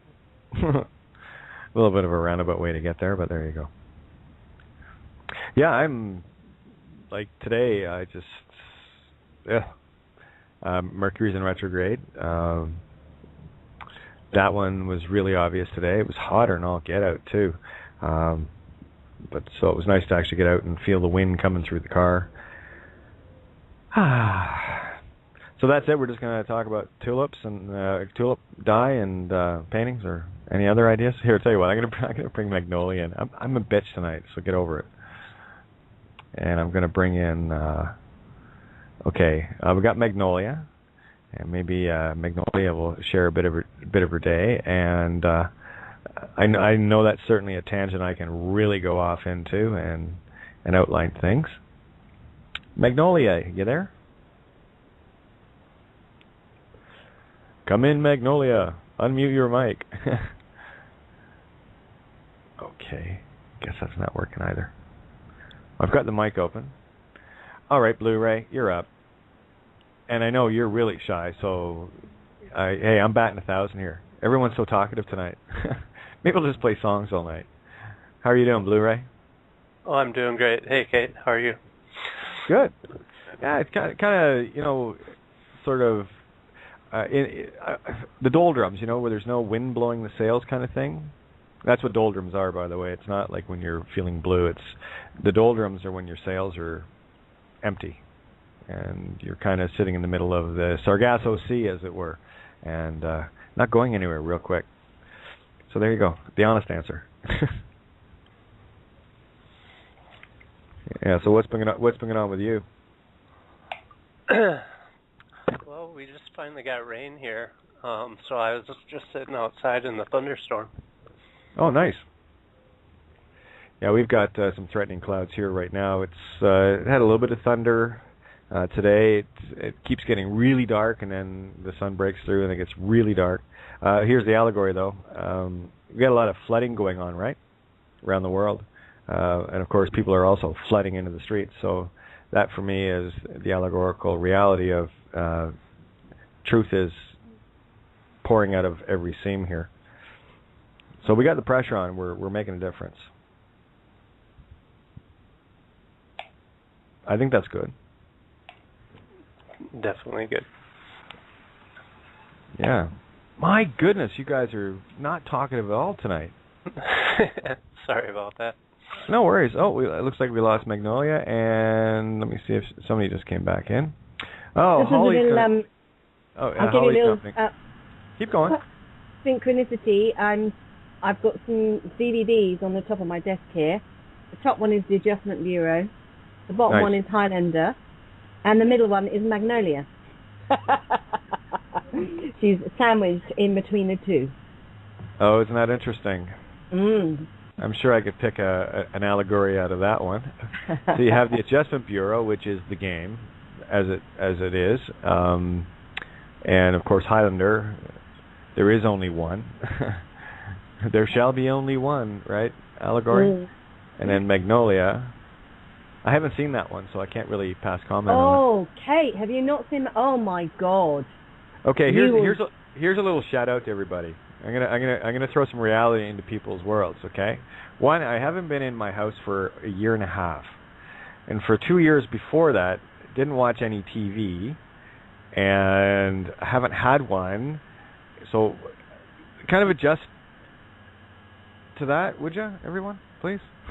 Just I might even have to send it to you.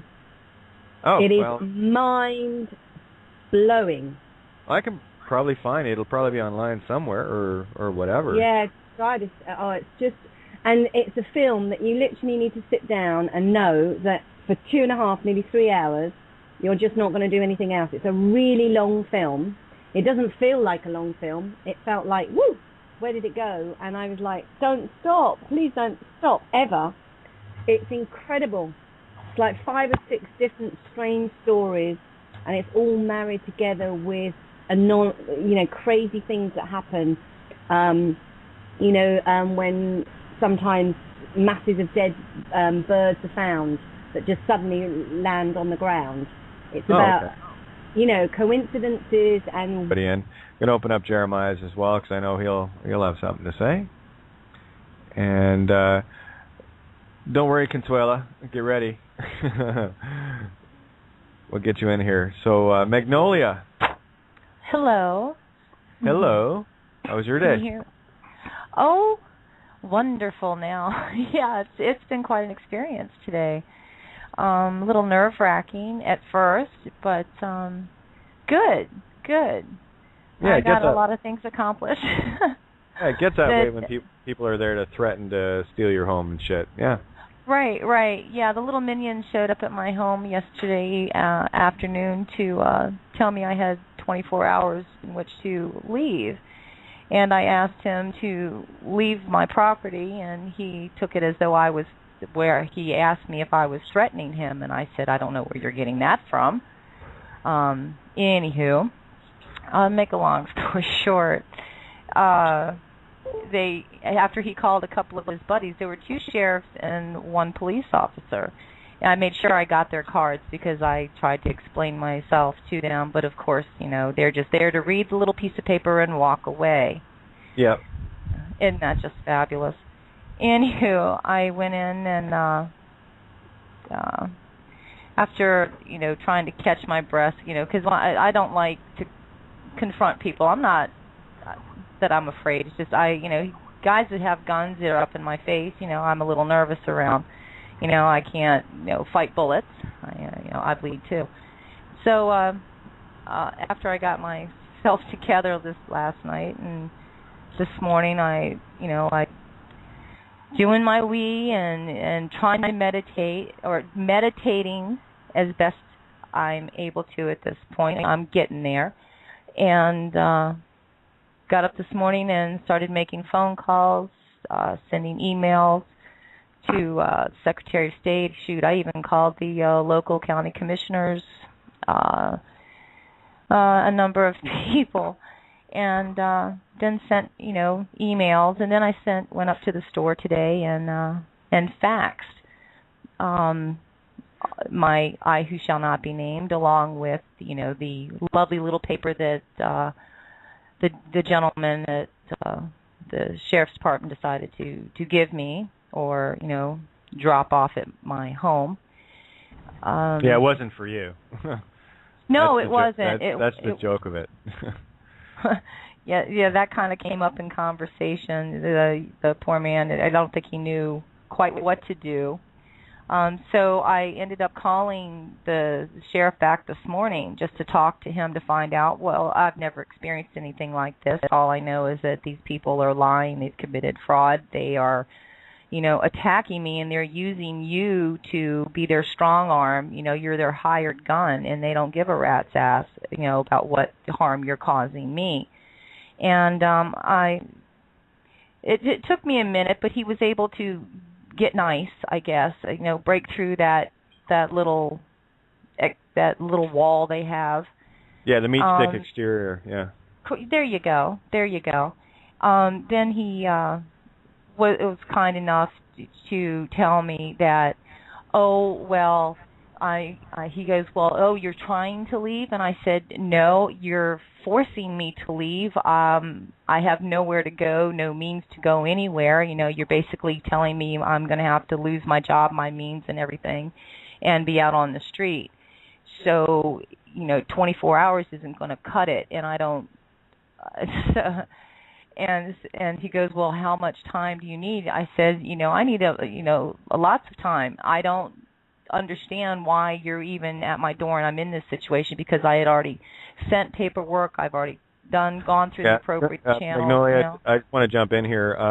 Sorry, honey, I didn't mean to run off. No, that's okay. No, you're doing fine. I want to reiterate something here, very critical. When you're talking with these assholes, okay, be careful what you say with them, right? Because they're looking for any means of contract, any means of consent. If anyone asks me that, well, I need about 140 years.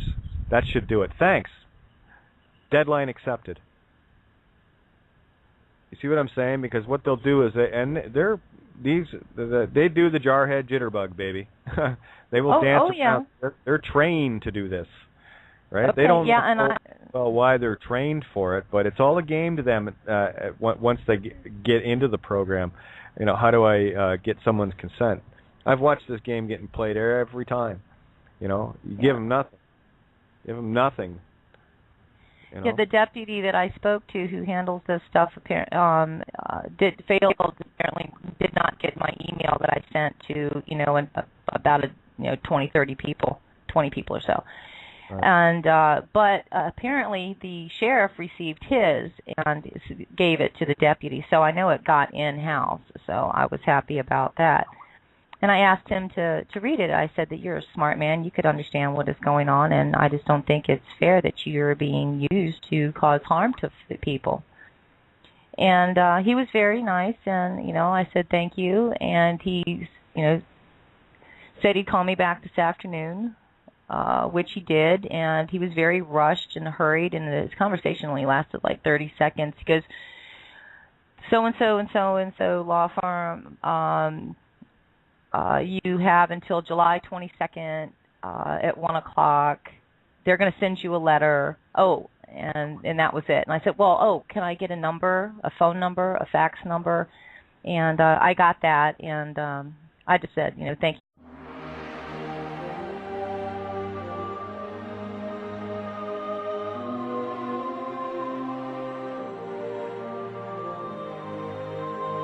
Please note the views and opinions expressed by the hosts on this show are not necessarily the views held by the station. You're listening to Critical Mass Radio. Now it's our turn. Well, good evening. Wednesday evening, very early Thursday morning for those in the UK and Europe. Like really early. Anyway, welcome to Outside the Box. I'm your hostess, Kate of Gaia, and I've got a clue what I want to talk about tonight. Producer didn't show up. Oh, right, I'm the producer.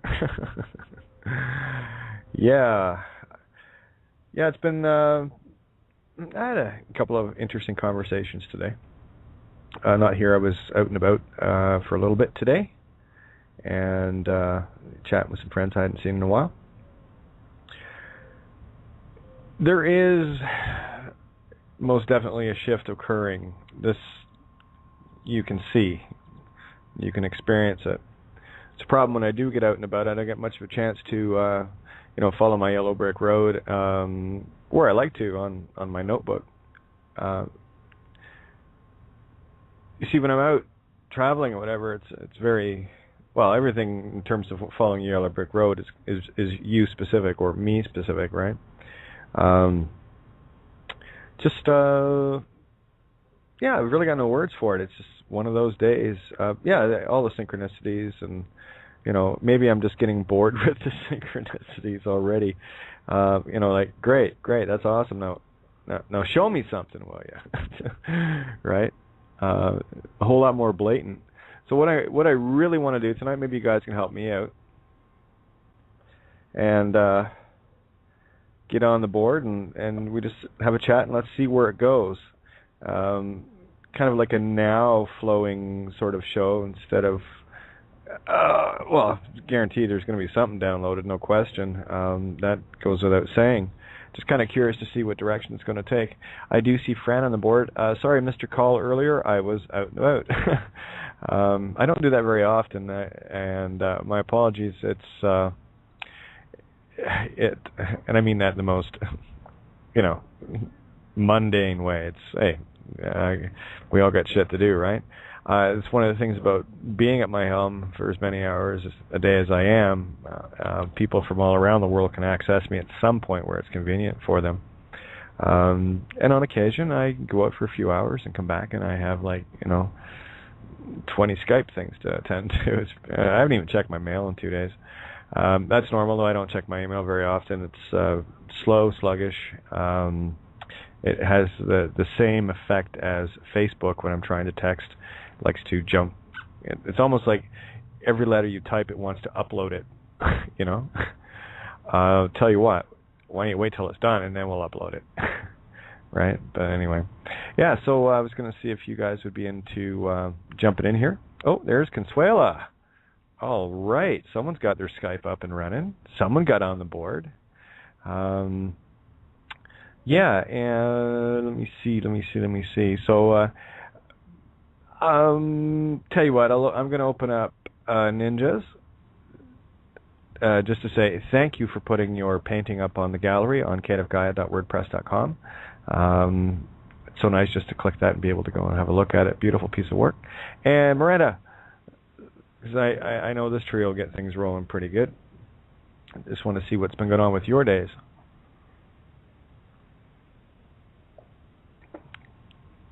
Anybody? Hello. Hi. There you are. How are you? I'm good. I spent my day dyeing stuff today.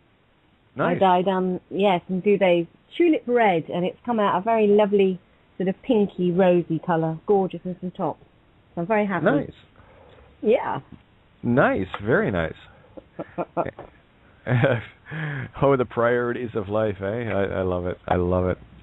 And we have Magnolia on, and I know that there's a little story to share there, and we're going to absolutely bring that in. Are you there, Ninja?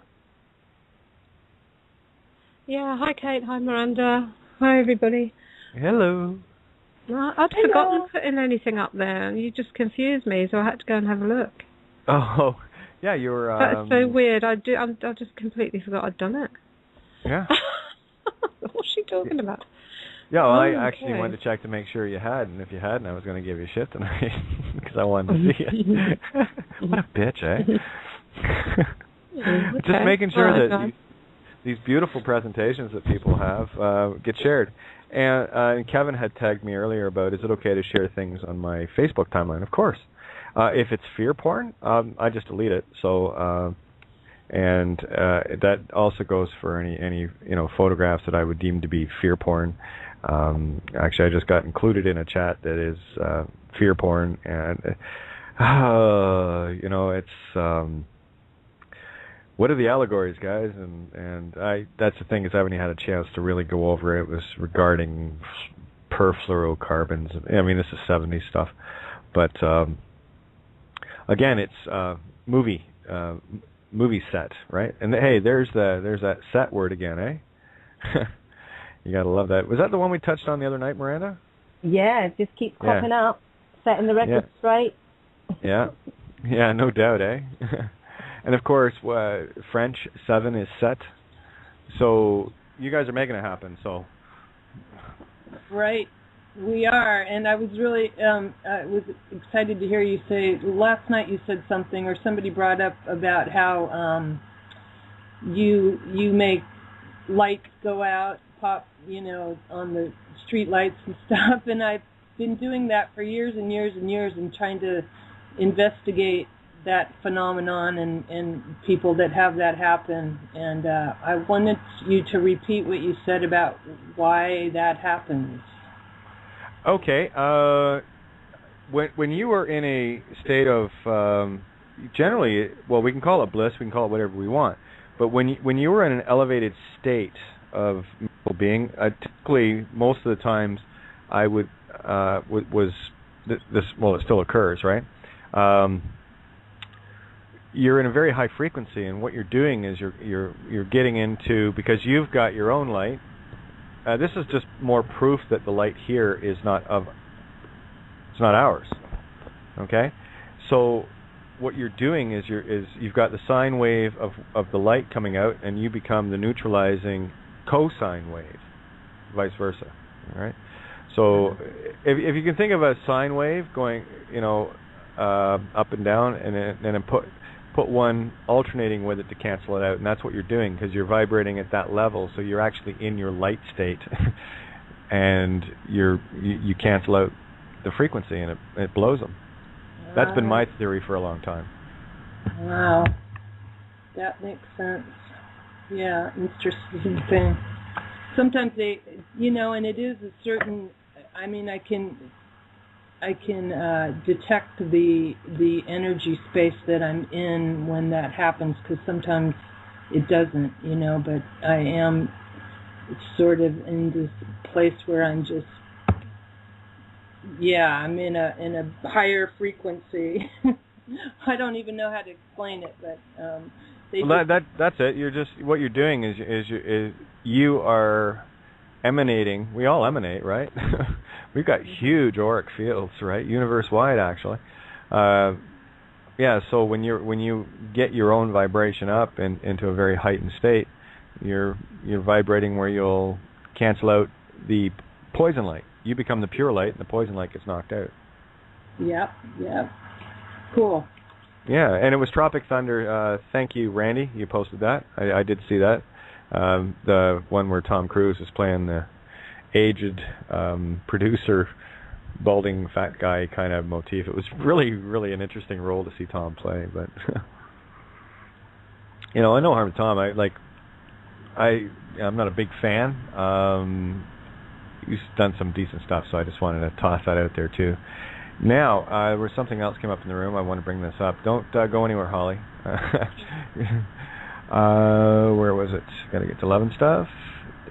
There was another one that Kevin had mentioned. Now You See Me is another one. And trying to see what else. Oh, Star Trek Into Darkness today. Yes. That vioaz.com or .co, whatever, is a pretty cool site for some current movies and for some really neat older ones. It's just a pain in the ass with a pop-up, so put your pop-up blocker on high. Otherwise, I'm just quick on the draw. I'll wait for the pop-up and slam it. It goes faster for me. Okay. All right. Anyway, I just want to. Sorry if I sound distracted today, guys. It's because I have not been able to center it all today, at all. Oh, Jeremiah's on the board. I see Jeremiah. Yeah. So, but you're absolutely right, Holly. The gathering of people that we have coming in here. You see, this is one of the reasons. Like tonight, I was thinking before I came on, there was nothing just went blam like it usually does. I'm thinking, I'm going to throw this one out to the table and see where it goes with everybody else. And, of course, when I get on the air and start talking, I generally get into a role, so most people aren't ready to start talking at the beginning of the show anyway. At least that's what I've found. So, yeah, no worries. But, what kind... I have so many days where I just have a low, and I've been trying to put my finger on why exactly that is, I guess it's probably a combination of everything, the planets and maybe what you ate the night before, or who knows, but man, it's weird because you can just be on a high and then the next hour it's flat and nothing seems to come together, so I don't know why that is. Well, yeah, and I've been a workhorse for little stage stuff and everything else, but I have never went 7 nights a week doing anything in terms of having to be somewhere at a specific time, right? Oh yeah, the wind's kicking up here.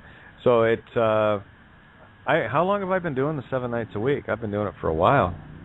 Oh my God, I think about it all the time. I have no idea how you do it. You talk for 3 hours every night. And that's, that makes two of us. That's a question that comes up for myself very regularly. But lo and behold, something seems to jump in. Yeah. And speaking of, Magnolia is back. I'm just gonna open up her line too to get everybody. Weird. You'll love it. Love it. Love it. Love it. Okay. Well, I'll definitely hunt that one down. Sounds almost like a flavor of Cloud Atlas to it, with intertwining storylines. Yeah. Yeah. See, I like things like that because you stay on your toes, when you're trying to see how everything connects. I look for the common thread. It was really interesting to hear Lana and Andy Wachowski talking about Cloud Atlas in one of their interviews when they got the book and what they were going to do to it and the different treatments they did to condense this book down. 500-page book, by the way. That's a long book to put into it's almost 3-hour movie. But it was nice to hear what they were saying, what they were trying to do, and these were all the things that I picked up on etherically. I could see what the connections were within it. So it sounds like my kind of movie. Yeah, and everybody in it is just incredible. Tom Cruise is in it. Okay. And I think he plays the best part he's ever played in anything. He's absolutely vile in this. Beyond. Oh, really? Spectacularly wonderful. And I never thought I'd say that about Tom Cruise. Yeah, there was another movie. It was a comedy he was in. He was playing the Uber producer, powerhouse money guy. Yeah. You remember that one? And he was playing this overweight, bald, just vile character. I thought it was actually hilarious. Like Tom Cruise, I can take or leave either way. He's got some decent stuff in him. But I know what you're saying. And when you see people pull off really, really good roles, and I know, well, just based on the fact of the way he was in this comedy, I can only imagine what he's like when he's really trying to be vile.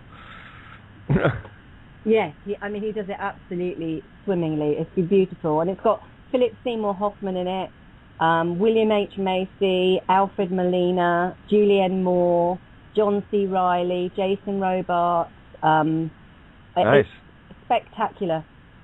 What's it Highly called? recommend. Magnolia, and it's not Steel Magnolias, it's Magnolia on its own. Okay. There you go. And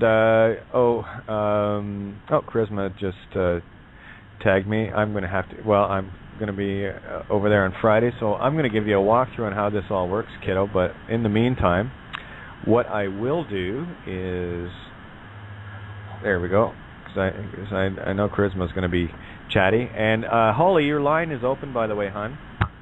Yeah, I'm just going to pipe in here before you kick me out of the club for not talking.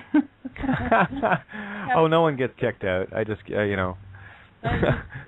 have a real sketchy connection here. I'm piggybacking off of a neighbor, so sometimes it's good, sometimes it's bad. But I'm always happy that I can stay on long enough to catch the whole show. And I wanted to just tell you how much I have really appreciated the whole gathering of everybody on it, and it's just amazing. It was meant to be, I know that, to run into all of you, however I got here. I'm not sure, but... Well, it's perfect, right? So... It is totally perfect. And you're right, it is quite the gathering. I appreciate it. Oh my gosh, I know, it's a blessing. For sure. And then I was real inspired after Patty's talk the other night. That was really great. Got everybody kind of up and going on the processes that we should. Okay, one sec. We got someone making a lot of noise in the background. They got a really sensitive mic. So just be mindful, because I was missing a lot of what you were saying there, Holly. So sorry about that. Go again.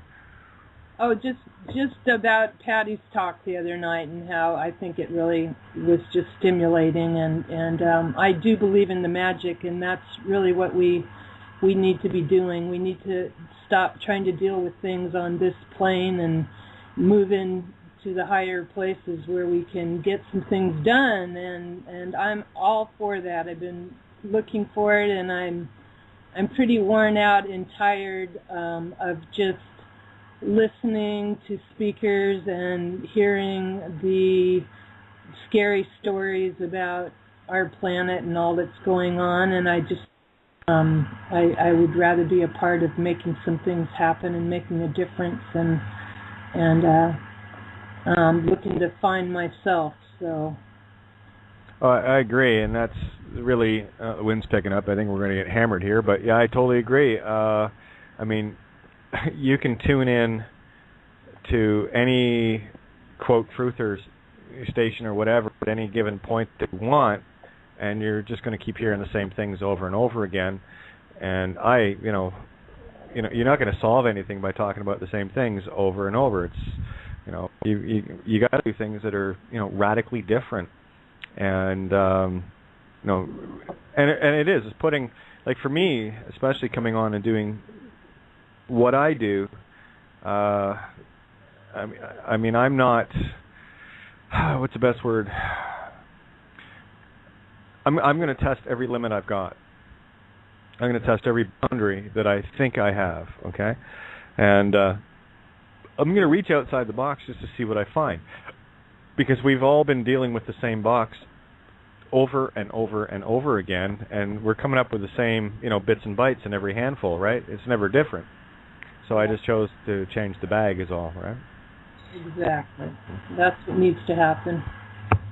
Yeah, well, you guys